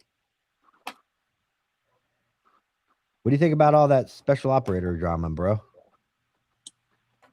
It's surprising and shocking, to be honest, dude, that professionals such as that would do it. I mean, I don't understand how the military hasn't stepped in after he was broadcasting to the world. They lied after action. That's report. crazy. You're right. Anybody else, that would be a charges. Charges. It's one of the biggest secret operations ever in the history of this country. It has so many implications over the last 26 years, right? And this dude's just running the fuck around with his dick out, fucking making all kinds of different claims, suing you for fucking nonsense. And I just, it really is. It's fucking, I'm at a loss. And you can sit there and say, oh yeah, we that's common. We always lie in after action reports. What? Like, you're supposed to be the fucking cream of the crop, dude. That was Mike's biggest take on it. He wasn't around for he doesn't really care like me and you. He doesn't care about all the, who shot first bullshit. But he's like, that is fucking huge to lie in an official debrief. He's like, could you imagine if a fucking police agency did that? Like, the whole agency would probably be shut down. Dude, so let's just say that this was a police action and he was a cop. All his arrests would fucking be fucking up for investigation. People would be let out of fucking prison, because of the implications of what he said. I really can't believe it's not a bigger story. Like, the minute he said that, it should have been all over the fucking news, and shit should have went down. And still, no one's talking about it. It's fucking crazy. We did our best to talk about it. We were like, that's insanity to say. You just said earlier, Nick. As soon as he says that, the official debrief was a lie, the entire defamation case goes away. Even if you thought maybe there was one, even if you thought maybe there was a defamation case, it goes away as soon as you said, well, I mean, I lied from the start. Okay, yeah, I'm shocked. And I think I told you this on the phone. Like, first, the government doesn't want any of that information coming out during discovery, which they're going to have to provide, dude. I don't understand how they're even going to do. There's so much confidential and top secret shit that went on during that meeting that we don't know about. But legally, you have a right to it, through discovery. And then after that came out, I'm fucking shocked. The lawsuit wasn't dropped, and the shit tried to be fucking. It still can be dropped. We're waiting. No, but I'm saying, like, I can't believe fucking dad didn't step in the military and it's like, yo, you're dropping this fucking lawsuit right now, and we have some bigger fish to fucking fry. You're in a lot of trouble. You know what I mean? Like, that's what I thought would have happened. Like, you don't need to worry about this fucking nonsense. What you just fucking broadcast all over the world, it's bigger implications.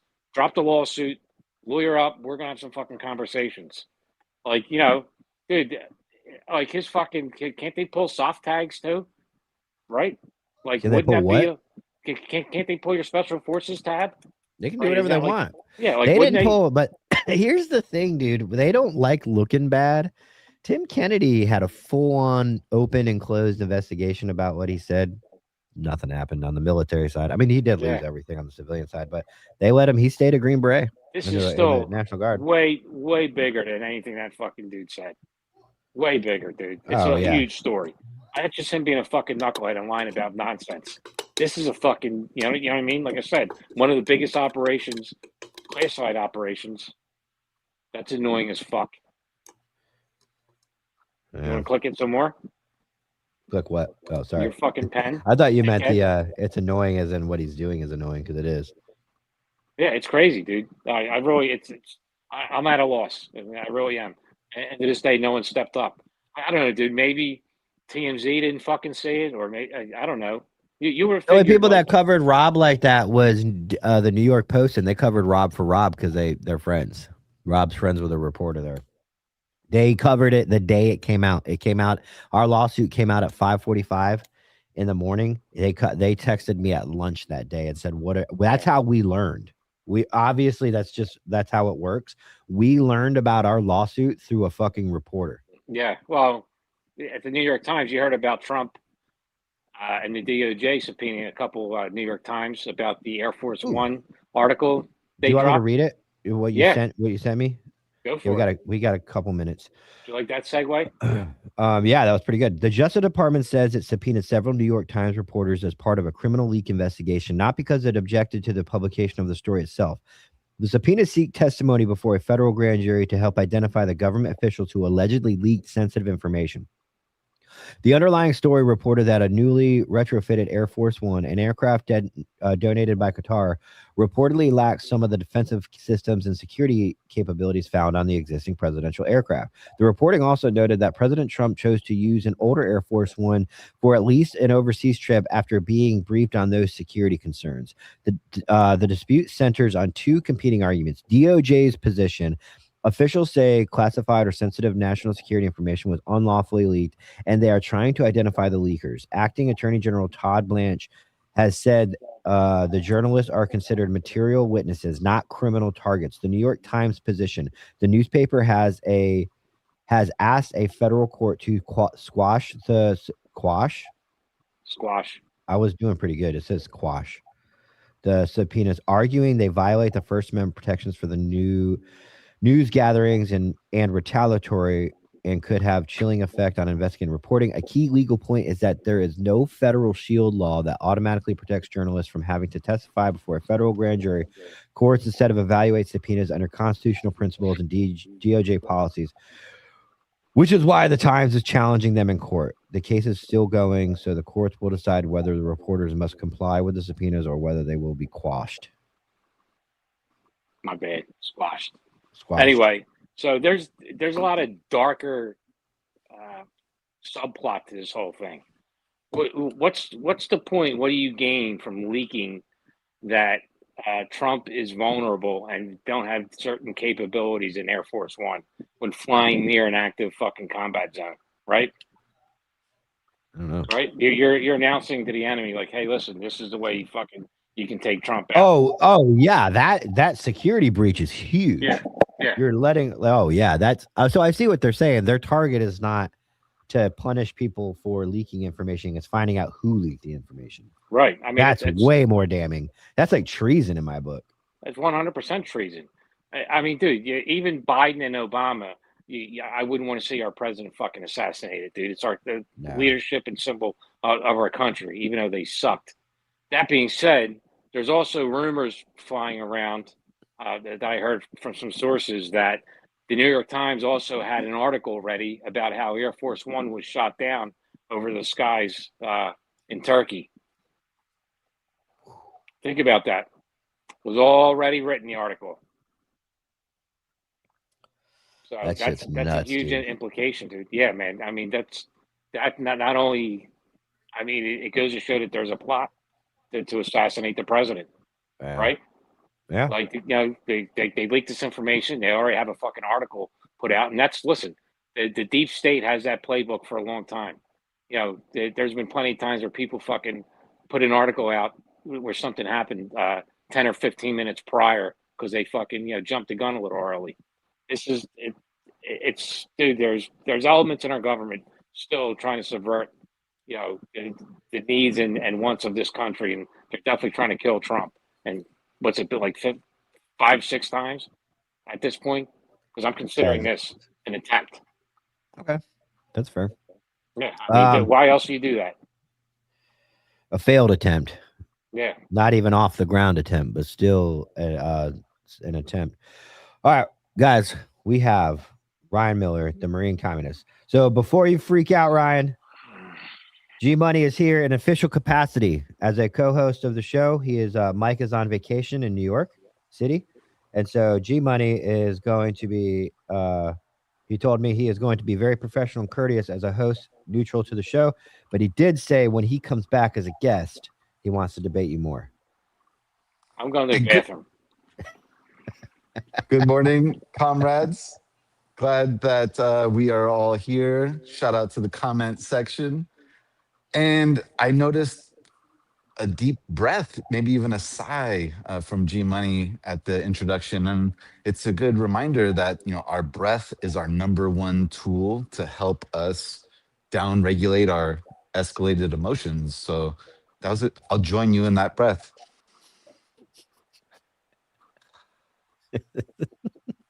Very nice. Thank you. You're doing good, G Money. Thank you for being here. Hey, real quick, I wanted your opinion, Ryan, on Hegseth's announcement that he is going to be doing testosterone screenings in the military and offering testosterone, essentially replacement therapy to people who want it or need it. Do you have any issues with that?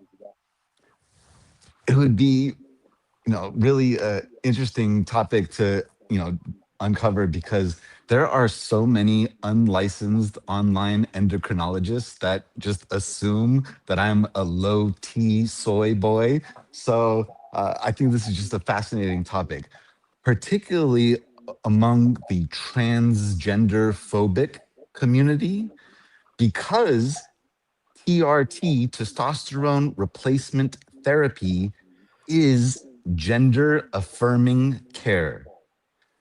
And gender affirming care and acceptance is the #1 suicide prevention tactic for the transgender community, of which military folks are a huge portion of this tiny portion of the population.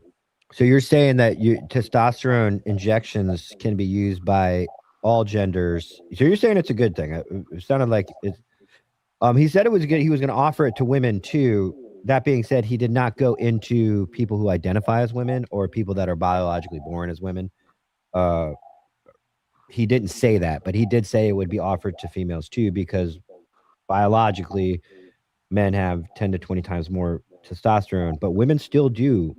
Real women still do have testosterone. Gender Fake women have a lot of fucking testosterone too. Fake women? Yeah. They have more testosterone than real women.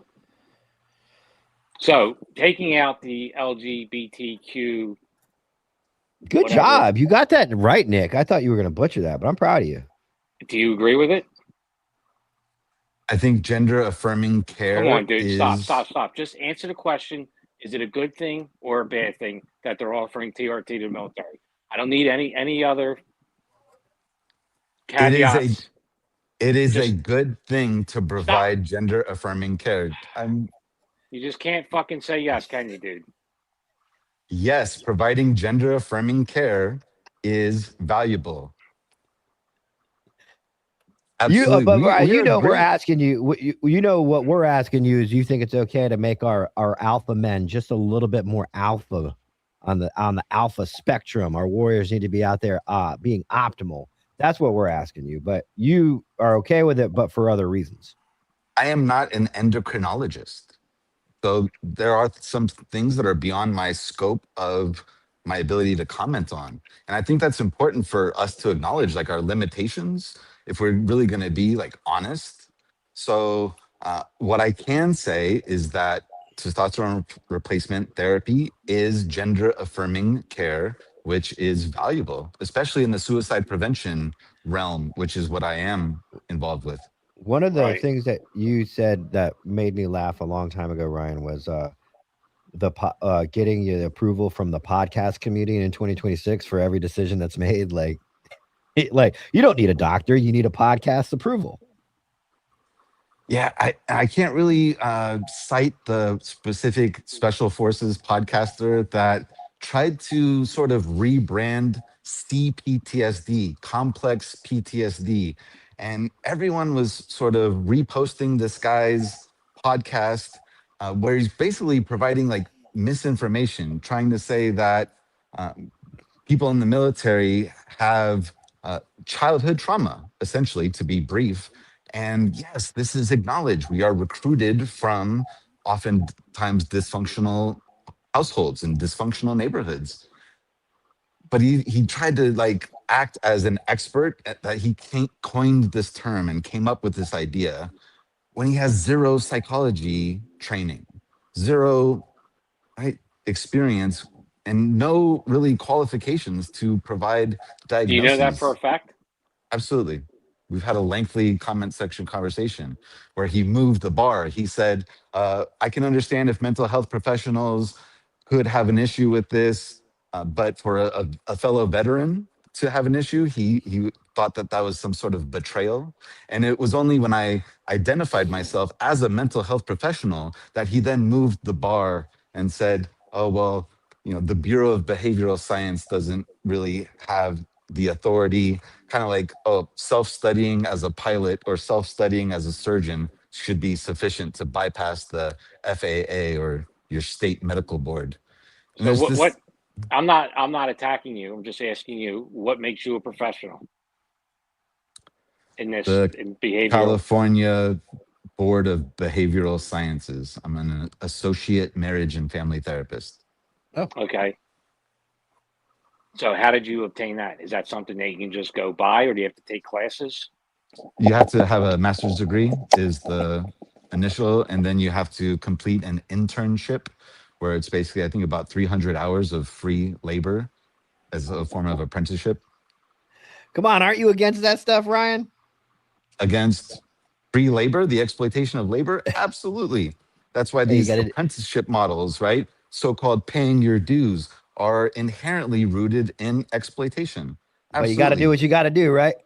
What the nonprofit that I work for, what they bill Medi-Cal for my services is greater than my salary. And this is how capitalism works, essentially, right? This is profit is unpaid wages. Okay. I have a question for both of you as far as transgenders in the military. So Nick, you've never been in the military, although I will say this openly, Nick has seen more combat in the streets of Philadelphia than 99% of anybody deployed. However, he's never been in the DOD, the Department of Defense. So your take as an outsider before me and Ryan talk about people that have been in ranks, do you think transgenderism or transgender people or whatever it's called should be allowed in the U.S. military? Nick? No, not at all. Any reason in particular, or just? It's a mental illness, and you shouldn't cater to someone's mental illness or affirm their delusions. You should treat it. All right. Ryan, you were in the military ranks as a Marine, so you do know all of it, whether it be logistics, whether it be anything at all. You've been there. So what's your take on transgenders in the U.S. military? I don't think anyone should join the U.S. military. So this is where we might agree. I did hear a reference to mental illness and delusion, and I want to invite G Money to remind us of what his psychology training and experience is. I don't have any. Oh, so this is a podcaster giving an assessment and diagnosis. Thank you. Right, but I know what mental illness is. I don't have to I don't have to go to school and get a piece of paper, a receipt saying that I have it. I mean, let's be honest, dude. You went to school, you had some classes, you got a receipt, and now you're an expert, right? No, you're professional. I'm a student. You're professional, right? I've seen a lot of mental illness, and I've dealt with it hands-on for years. So I would say I'm an expert myself. And this is a great example of laypersons really offering these sort of professional perspectives with misplaced confidence. It's And I not think like, misplaced. I'm confident completely. It's placed in the right perspective. Men are men, women are women. There's no in between. And if you think you're one or the other and you're not, biologically, it's a mental illness. It's a delusion. And I know from what I understand, you shouldn't in the mental illness world cater to people's delusions, right? Isn't that something that they teach? If someone's schizophrenic, you shouldn't buy in, cater, or help that delusion along, right? Aren't you supposed to point it out and treat it? Or am I wrong? so the DSM, the Diagnostic Statistical Manual, which is where diagnoses are found, is on its 5th edition, the DSM-5, and it hasn't really been updated, I think, in around a decade. So the fact that it's in its 5th edition should inform us that it is imperfect and that it is overdue also for Thank you for making my revision. point. Right. And so I I rest didn't my hear you. case. Listen, sir, I have a question for you.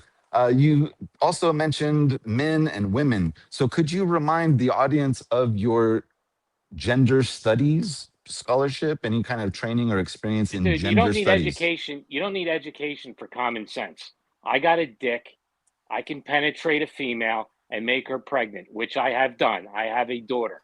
She doesn't have, when she came out, there's no penis. She has a vagina. And there's no one else in the world, an act of God can't fucking change that. She'll always be a woman. Her chromosomes will always be the same, no matter what she does to herself. If she cuts her fucking tits off or has some kind of fucking Dr. Frankenstein penis made, sewed on, it doesn't matter, dude. She'll always be a woman. End of Are story. you And if you really start looking into the research, most people that do these fucking training operations end up regretting it, and they fall into deeper fucking psychosis. that Bullshit. is actually Bullshit. misinformation, No, it right? ain't. That is false. And I really I'll have to kind of address that I because will get my gender sources and cite affirming it. Get the care fuck out of here, dude. is And the another thing, best. look at the people who have fucking training kids. How can one fucking certain population have so many fucking tranny kids when the others don't, like meaning Hollywood, entertainment, all of a sudden everyone's fucking trans. It's a social disease, dude. And All right. fucking you people I are got 2 fucking making questions. it worse. Can I ask you 2 questions? Delusional. Quick ones. Quick Nope. ones.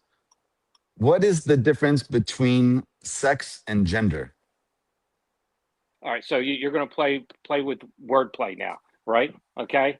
So sex or gender, it doesn't fucking matter, dude. A man is a man. If you're born with a penis and testes, you're a fucking man. If you have a hole and a vagina and a clit, you're a fucking female. End of story. I don't care what fucking words you put behind it. Well, to answer my own question, sex is a biological construct.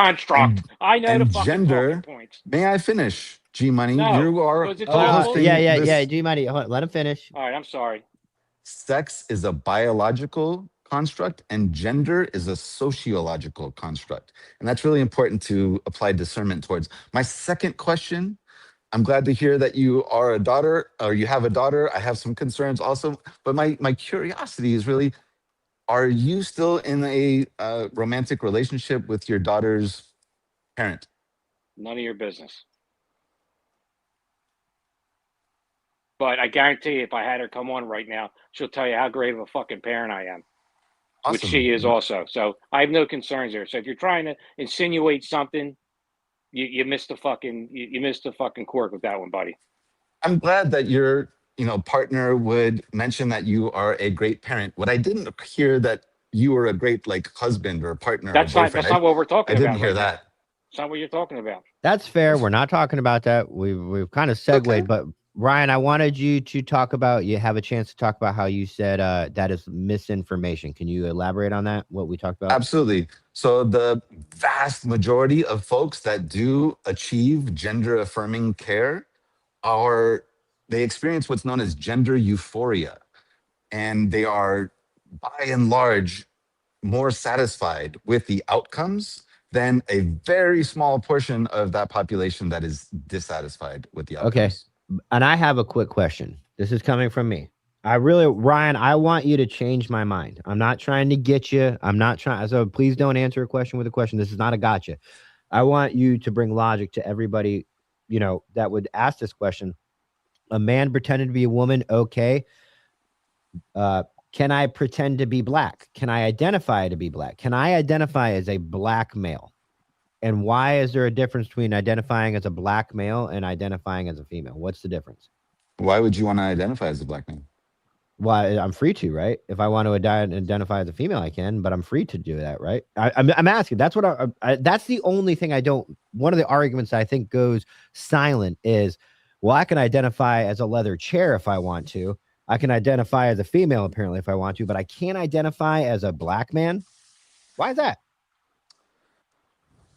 This is a good question, and I think like it'll just maybe bring me back to you ever heard the topic of the $5 Indian? No. So at one point in the settler displacement and dispossession and the genocide of the Native American people, white people were buying their way into the promises that were made to the Native American Indian people in the treaties. And so this idea of the $5 Indian has emerged because white folks have used their economic privilege to access parts of society that are intended for other populations. There's a really good book too that talks about this. It's called How White Men Won the Culture War, A History of Veteran America, which talks about how the whole POW, Ronald Reagan, Bruce Springsteen era, and like PTSD and the downtrodden veteran came as an outcome of the civil rights movement and how white veterans were feeling left behind and we need to be part of a protected class. So did you answer the question? Look, gender and race are both social constructs. And I think eventually we do need to evolve beyond our identity politics, beyond our class consciousness, our social class, right? But until we get there, we have to operate in right relationship to community. So you're saying wait. So you're saying in the future, a communist goal is to be able to do blackface or identify, but you're saying right now, currently in society, we're not there yet. No, man. I am not advocating. Excuse me. Let me answer. Let me respond, please. One of the tools the communists use is the tranny revolution. And when that ends, which is about ending, that's when they try to usher in communism. It's in their fucking playbook. Am I right? Well, I don't understand why I can't identify as a black man if I'm allowed to identify as a woman. You didn't answer the question. Because you're white, dude. You're not allowed to. White men can't do anything. We're the reasons why that all happened. No, white men can identify as a woman. Listen, and when it comes to Native Americans, I have a solution to their problem. They should have won the war. Then we wouldn't have this fucking issue. But they did the same thing to other tribes and nations. They raped, pillaged, and ravaged other tribes. That's just what happens throughout fucking history. We happen to be the victors.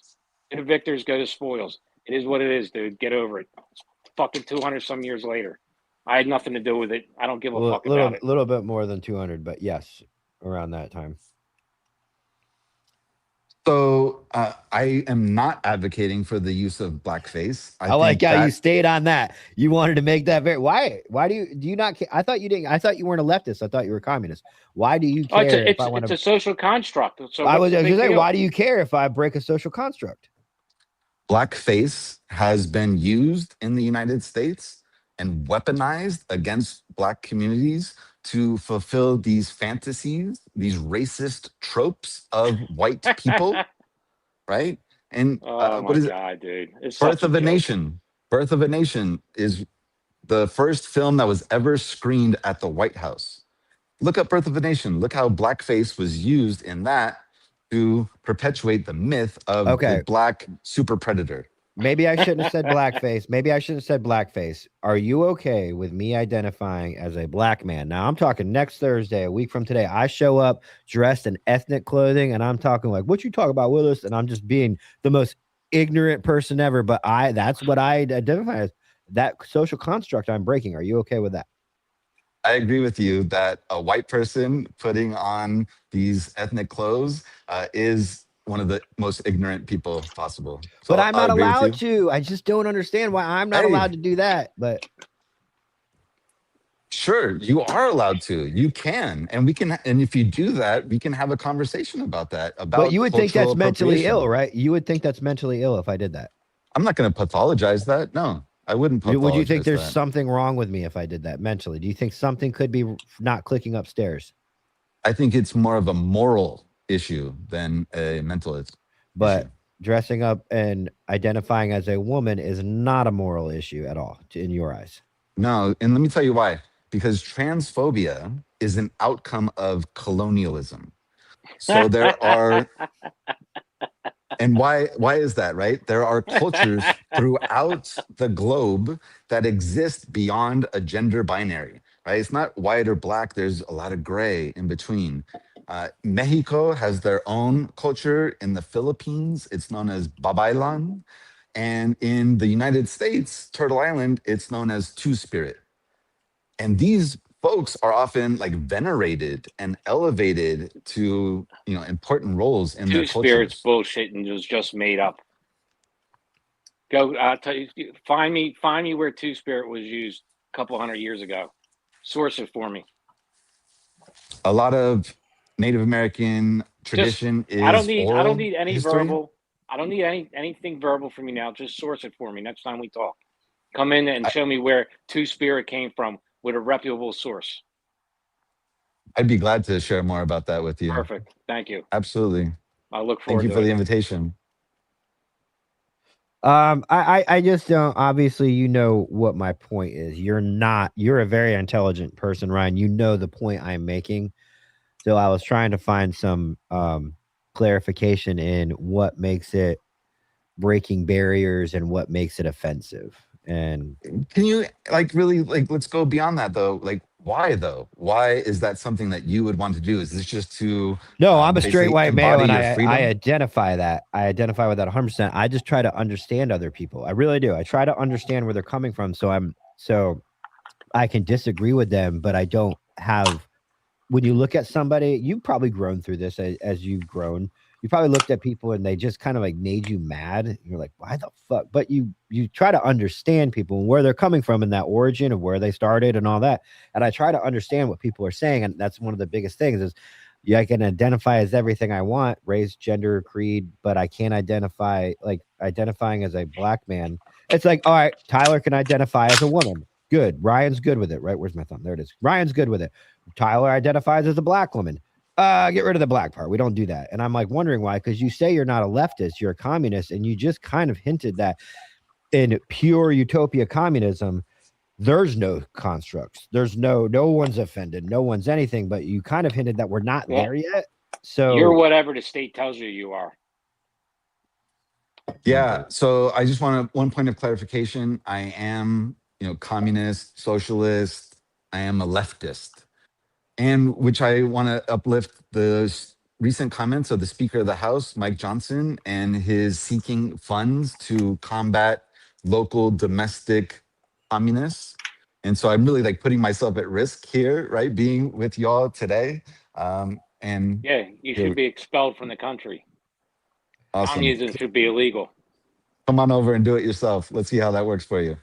I have no problem. Trust me. Wait, expelling is out. you're talking about that you're at risk of being expelled, as in not allowed to participate anymore?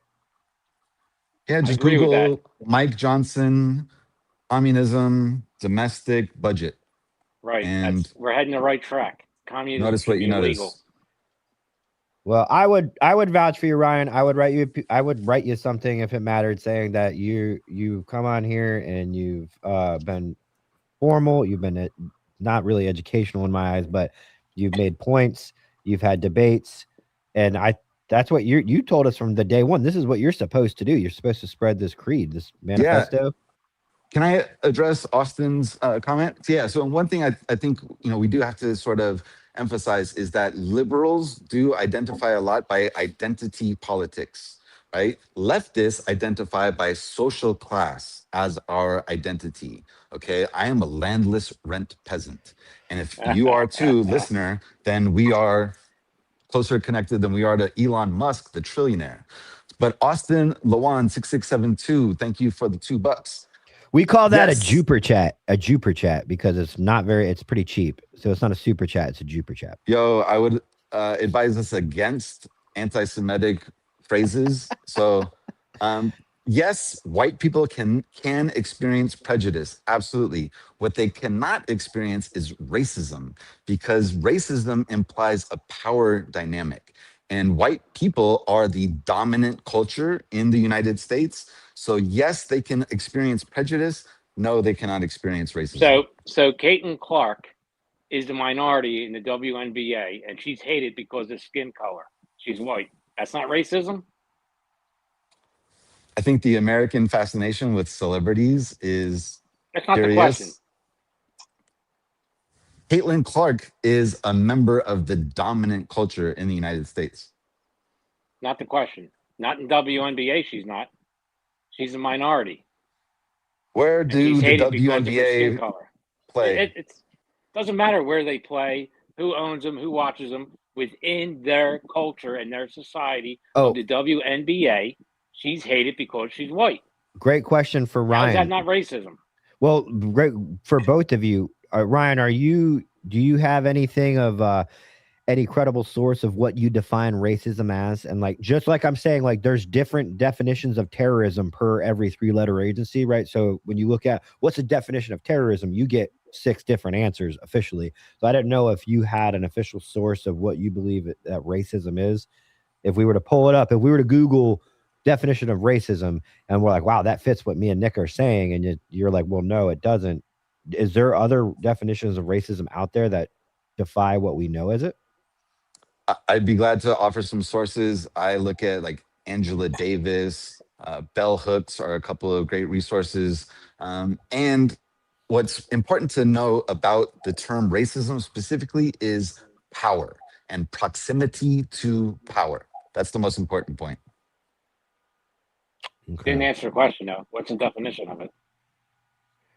FBI defines racism not as standalone sociological term, but rather as a bias motivator for federal crime. So yeah, the FBI is probably not a good source to identify what racism is.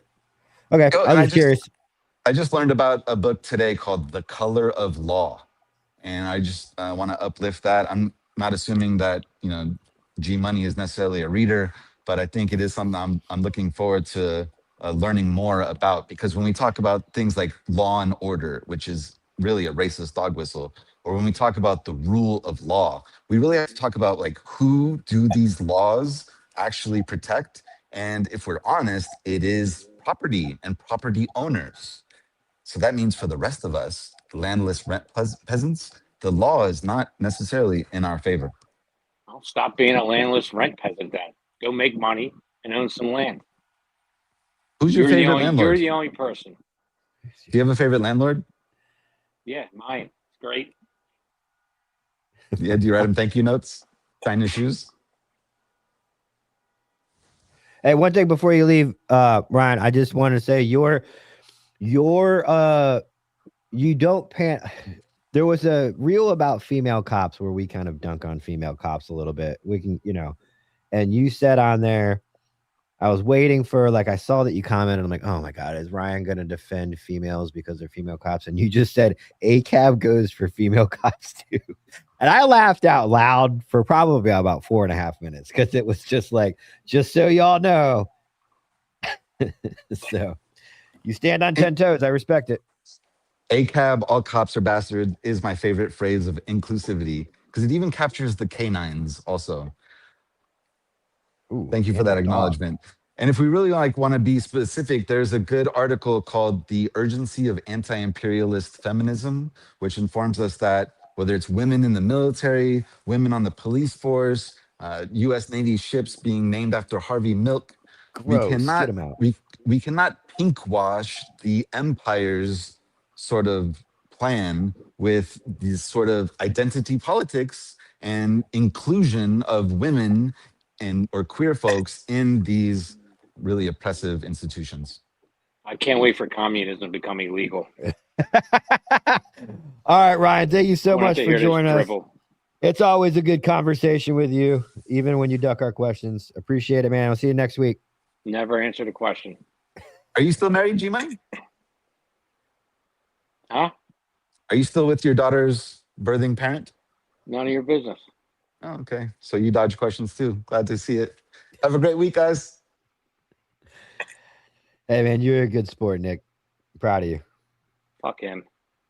I'm proud of you, though. I know. I said you had to start dipping in order to calm your nerves. Yeah.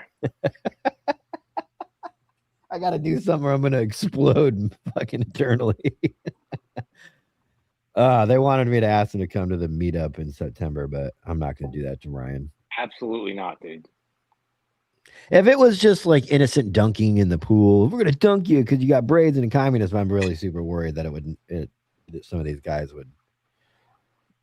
We have to have a shed outside for Pride. He's so he could come. Dude, all that fucking nonsense and talking points, dude. It's like right out of a fucking This is how you talk. These are all your liberal bullshit. Because it doesn't make sense. So you can study if it was something that made sense, right? And it would take you years to study before you can start really just letting it go. Like who's that old Jordan Peterson, right? When he talks, he's very intelligent and he's studied everything he knows. So he's able to articulate it so well because he's ingested it and he believes in it and it comes out. When you study something that makes no sense and you're told to say this, it's just like an audiobook. It's like, well, no, let's dive a little deeper into that. You can't. Oh, well, okay. Well, let's dive deeper in it. So blah, blah, blah. There's none of that. It's just, it's couldn't give you a definition of racism. Couldn't do it. Ja did. He said it's like discrimination against somebody based off of their skin color. Skin color. Yeah. So, and again, I brought up Caitlin Clark. Perfect point. No, we all know you're right. We all couldn't know say you're a fucking thing about it. Danced all around it. No, I know you're right. It's a joke, dude. It's a joke. I think he knows you're right. Sometimes I think right. maybe you think communism is like a goth phase for a teenager. You think communism's a phase for an adult? No, it's mental illness, dude. Oh yeah, okay, it's mental illness. TDS is, and if you look at the communist playbook, destroying a society through trans rights and homosexuality and all that shit is what they do. They collapse the societal construct, as he likes to say, and then they usher in communism. And that's how this fucking shit happens. That's what they did in Russia. Every time communism is ushered in, that's one of their playbooks to collapse society. Yeah. I thoroughly enjoy conversations with him because it makes me feel good when somebody can't answer my questions. Has he ever answered a question? I think he might have answered like one. And he has to, when he answers questions, he has to back off the Communist Manifesto. He has to.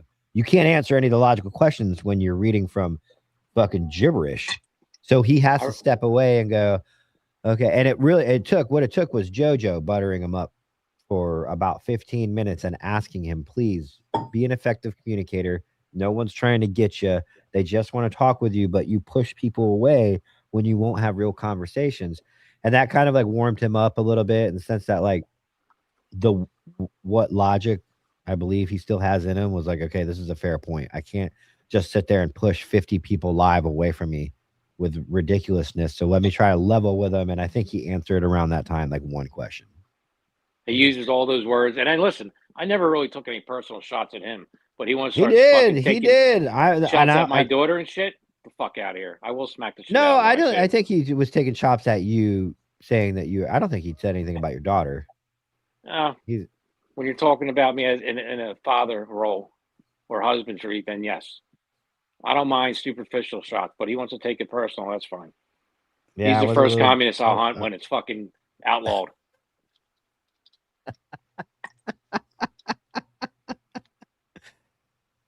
Oh, man, that was good. All right. No, we got 12 minutes. All right. Go ahead. What do you want? We got 12 minutes. What was the other shit that I sent you? Well, the ICC. The ICC. Remember I told you yesterday that the liberals are going to start using that as a tool? Well, that didn't take fucking long, did it? As I was talking to you, about it. Fucking Omar, whatever the fuck her name is, Ilhan Omar, wants us to become a member of the ICC and was pushing for it yesterday to pass a resolution. Didn't take long, did it, Tyler? No. Same It fucking took day. about one day. Not even, dude. As we were talking about it, that shit was happening. These are disgusting people that want nothing to do with the American way of life. Then why the fuck are they here? Get them the fuck out.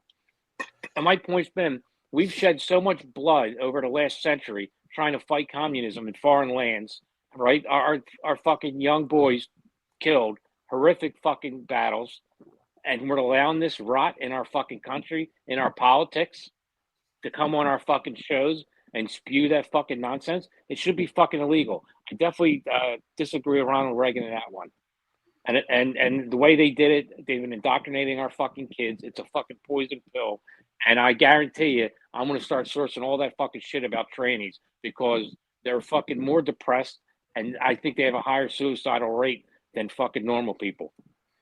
But I will look that up and make sure and come back with sources. I don't want to just talk out my ass. I'm almost positive though. The chat seems to agree with you that the comments from Ryan were a little unnecessary, which means that you got under his skin. Oh, yeah.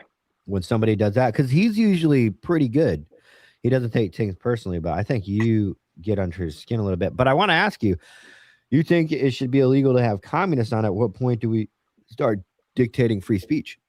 Well, I understand it's a slippery slope, dude, but communism is a fucking form of fucking torture and oppression, right?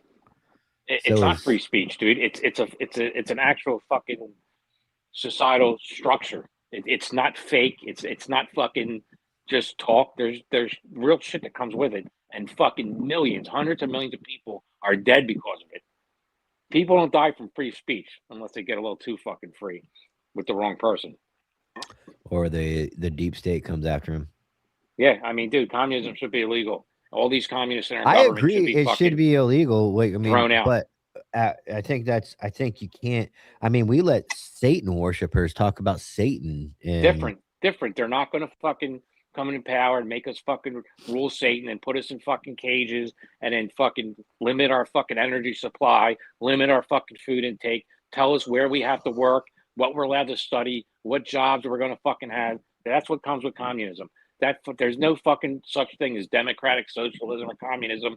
Socialism, communism, they're two fucking paths that lead to the same fucking place. Yeah. It is a fucking disease that needs to be eradicated. And it needs to be fucking You out know of our government. We have politicians now that are open communists that say, especially in California, that it's the Communist Party first, then Americans. That's a fucking fact. No, Ja, I know you're talking about Satanists from the Satanic Temple do not believe in Satan. They believe in freedom, and they use Satan as a representative of freedom. However, the Satanic Church does believe in Satan, and they do worship Satan. Those are the two differences. Trust me, I know. I interviewed one. I'm sick to my stomach about it. But did you notice that Ryan used to say, I'm not a leftist, I'm not this, I'm not a liberal, I'm a communist. He would always correct us. No, I'm not a leftist. I'm way over here. I'm a communist. So then I started acknowledging, okay, well, you're not a leftist. And he was like, no, I'm a leftist. I'm like, dude, you just said the other day you weren't a leftist. But reminds me like arguing with my wife. Like they just use what they want to in the moment. You're right, dude. They're hypocrites in the moment. Whatever, they're chameleons. They're fucking snakes. Seriously, it's got to go, dude. I can't wait for tonight. Tonight's going to be a big first step to getting rid of fucking communists with Trump's fucking speech. I'm looking forward to it. Oh, Trump's doing a speech tonight? Mm-hmm. Allegedly, he's going to lay down all the fucking proof of election interference from foreign actors and fucking Democrats that fucking colluded with them and with actual proof. So wait, so you're saying allegedly he's going to do a speech, or allegedly he's going to talk about that in his speech? Both. So we don't know if he's 100% going to do a speech tonight. No, yeah, he's addressing the nation tonight. Well, I was going to say watch party, but we have fucking night shift tonight, or not night shift. The Counterculture Live tonight. What time? I don't know. 8 o'clock. Fuck. Sounds about good. 8 or 9. Find out. And let me know. All right. I mean, you're in front of the computer. I got my phone right now. Why don't you look it up? You're the politics guy, dude. Eli. Eli's doing it. Fucking hypocrite, dude. Believing that God in the 9 inch will help me get with Tessa. Who's Tessa? Addressing the nation, right? Trump addressing the nation. Yeah. What time? Bob Lazar. Trump's gonna bring out aliens. 9 o'clock. All right, that's what we'll do then. Oh, All right, 9 o'clock. boys, set it up. We'll do night shift from 8 to 9. Night shift. Counterculture Live 8 to 9, and then we'll do a Discord watch party for the Trump thing. That sound good with everybody? I need. I don't know how to work Discord, so we need to have someone set that up. But that sounds perfect.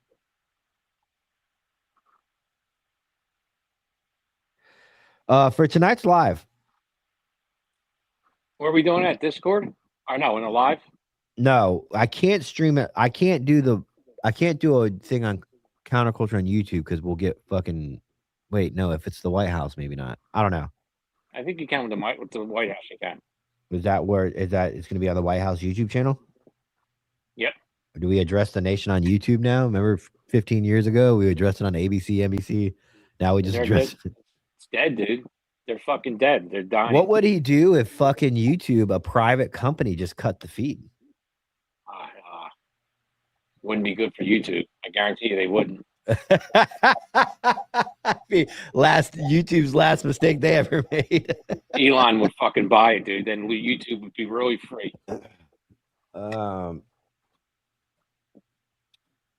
Meeting on Discord tomorrow night at 9 p.m. and about the meetup. Who's down? Yeah, let's do it. What's tomorrow? Friday? Friday. Yeah, I'll be there. I'm in. We just got to get some. Jod talked to me a little bit about some. He sent me something, and I'm like, bro, we're gonna need like 2 of those at least. So what we're gonna need, he sent me a villa condo, Airbnb type thing, and I'm like, just based off of the amount of people we have going now, we're gonna need at least 2 of those. We need. So then I thought about calling a travel company in that area, and going like, listen, this is what we got. We'll probably have like 30 people at this thing at least. Like, what are we looking at as far as being able to get things close to each other, get things in the same thing? There was one mega giant house that I saw that sleeps like 20, 25, and it's booked up until Saturday night, and we need it Friday, so we can't do that. So a friend of mine owns a lot of real estate. I can hit him up and see if he has anything. Yeah, just get with Ja. I mean, I'm not trying to make Ja's thing more complicated, but if Ja needs help from us, like, dude, how do you expect me to find housing for 30 people? Yeah, that we'll have to step in and help them. And we need a single guy's house too. So Ja said the problem is they won't be next to each other. I'm thinking a hotel. That's not bad. Just the hotels really don't have anywhere to hang out. Where Airbnbs. Pool. What do you do at night?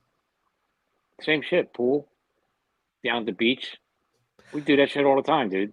Yeah, we'll get to it. Top week and stuff like that. We're all take over a hotel. Stop. I told Fu yesterday. This is what I'm saying. Like, why he texted me and I called him Fem the other day because he's texting me. I can get us things in Daytona Beach, and I'm like, yeah, we already decided. We let this go for months, and then finally, when we decided to pull the trigger on doing it, Fu's like, well, what about Daytona? I'm like, dude, we already. This was laying around for months, and Fu didn't say a damn word. Waits till men make a decision, and then goes. That's why. You're right. That's why, I told him yesterday people bought plane tickets, and this motherfucker's still going. Really? Already? I can get everybody rooms in a different place. Like, man, help with the salute. Like, help with the mission now. Well, this is the problem, dude. When you're doing things with large groups, you just got to take the bull by the horns and tell people what's going on, because you're going to get 30 different fucking ideas and 30 different suggestions, and you got to say no. My issue is the fact. It was fucking silent from everybody until we started pulling the trigger on it, and then the ideas came out. And it's like, what? Yeah, I wanted to do this in fucking February for the summertime. The fucking anti-hero beach house. Yeah, that was. We gotta do that next year, dude. Like the MTV beach house. Paying out. I'll remember that when we are paying out the ass in rooms. Airbnbs, if we can find them close to each other, they don't have to be like next to each other as long as they're in the same like mile radius. No. We all want to be together, or this sucks. It's just, I say we either find two big places within the same street, or a hotel where we're all in one spot. We'll just take. but the hotel, what over. are you gonna do at night? You want to hang out at night? Pool. Yeah, they got pool. Trust me, dude. I've been doing this my whole life. We got at night. Take over. They yes. usually close that shit down at 9, so you can't go in. We'll there. be fine, dude. I'll talk to the hotel ahead of time. Oh, okay.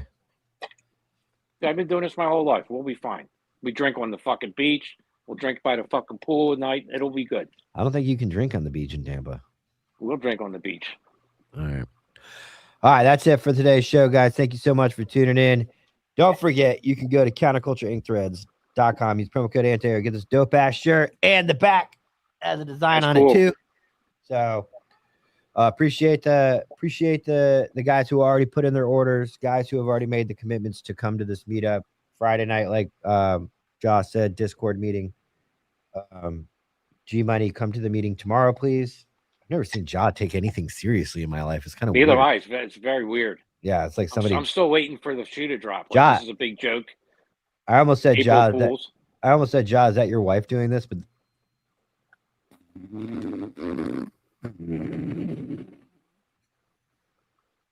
what? Only Ja's gonna get it. I'm fucking busting balls. Yeah, he's doing a really good job. He's taking it very seriously. I just never seen him take anything seriously. Where's the meeting at tomorrow? Discord at 9? Yeah. I'll be there. Yeah, that's it. All right. I was good show. To time. It was a good show. You good for tomorrow? Yeah. Next show of the week. Casual Friday. And fucking open mic. Yeah. I gotta get with Justin, see if he's gonna do open mic or if he's still healing from surgery. You had surgery? Yeah. I'll have to hit him up. Did not know that. All right, guys. See you tomorrow.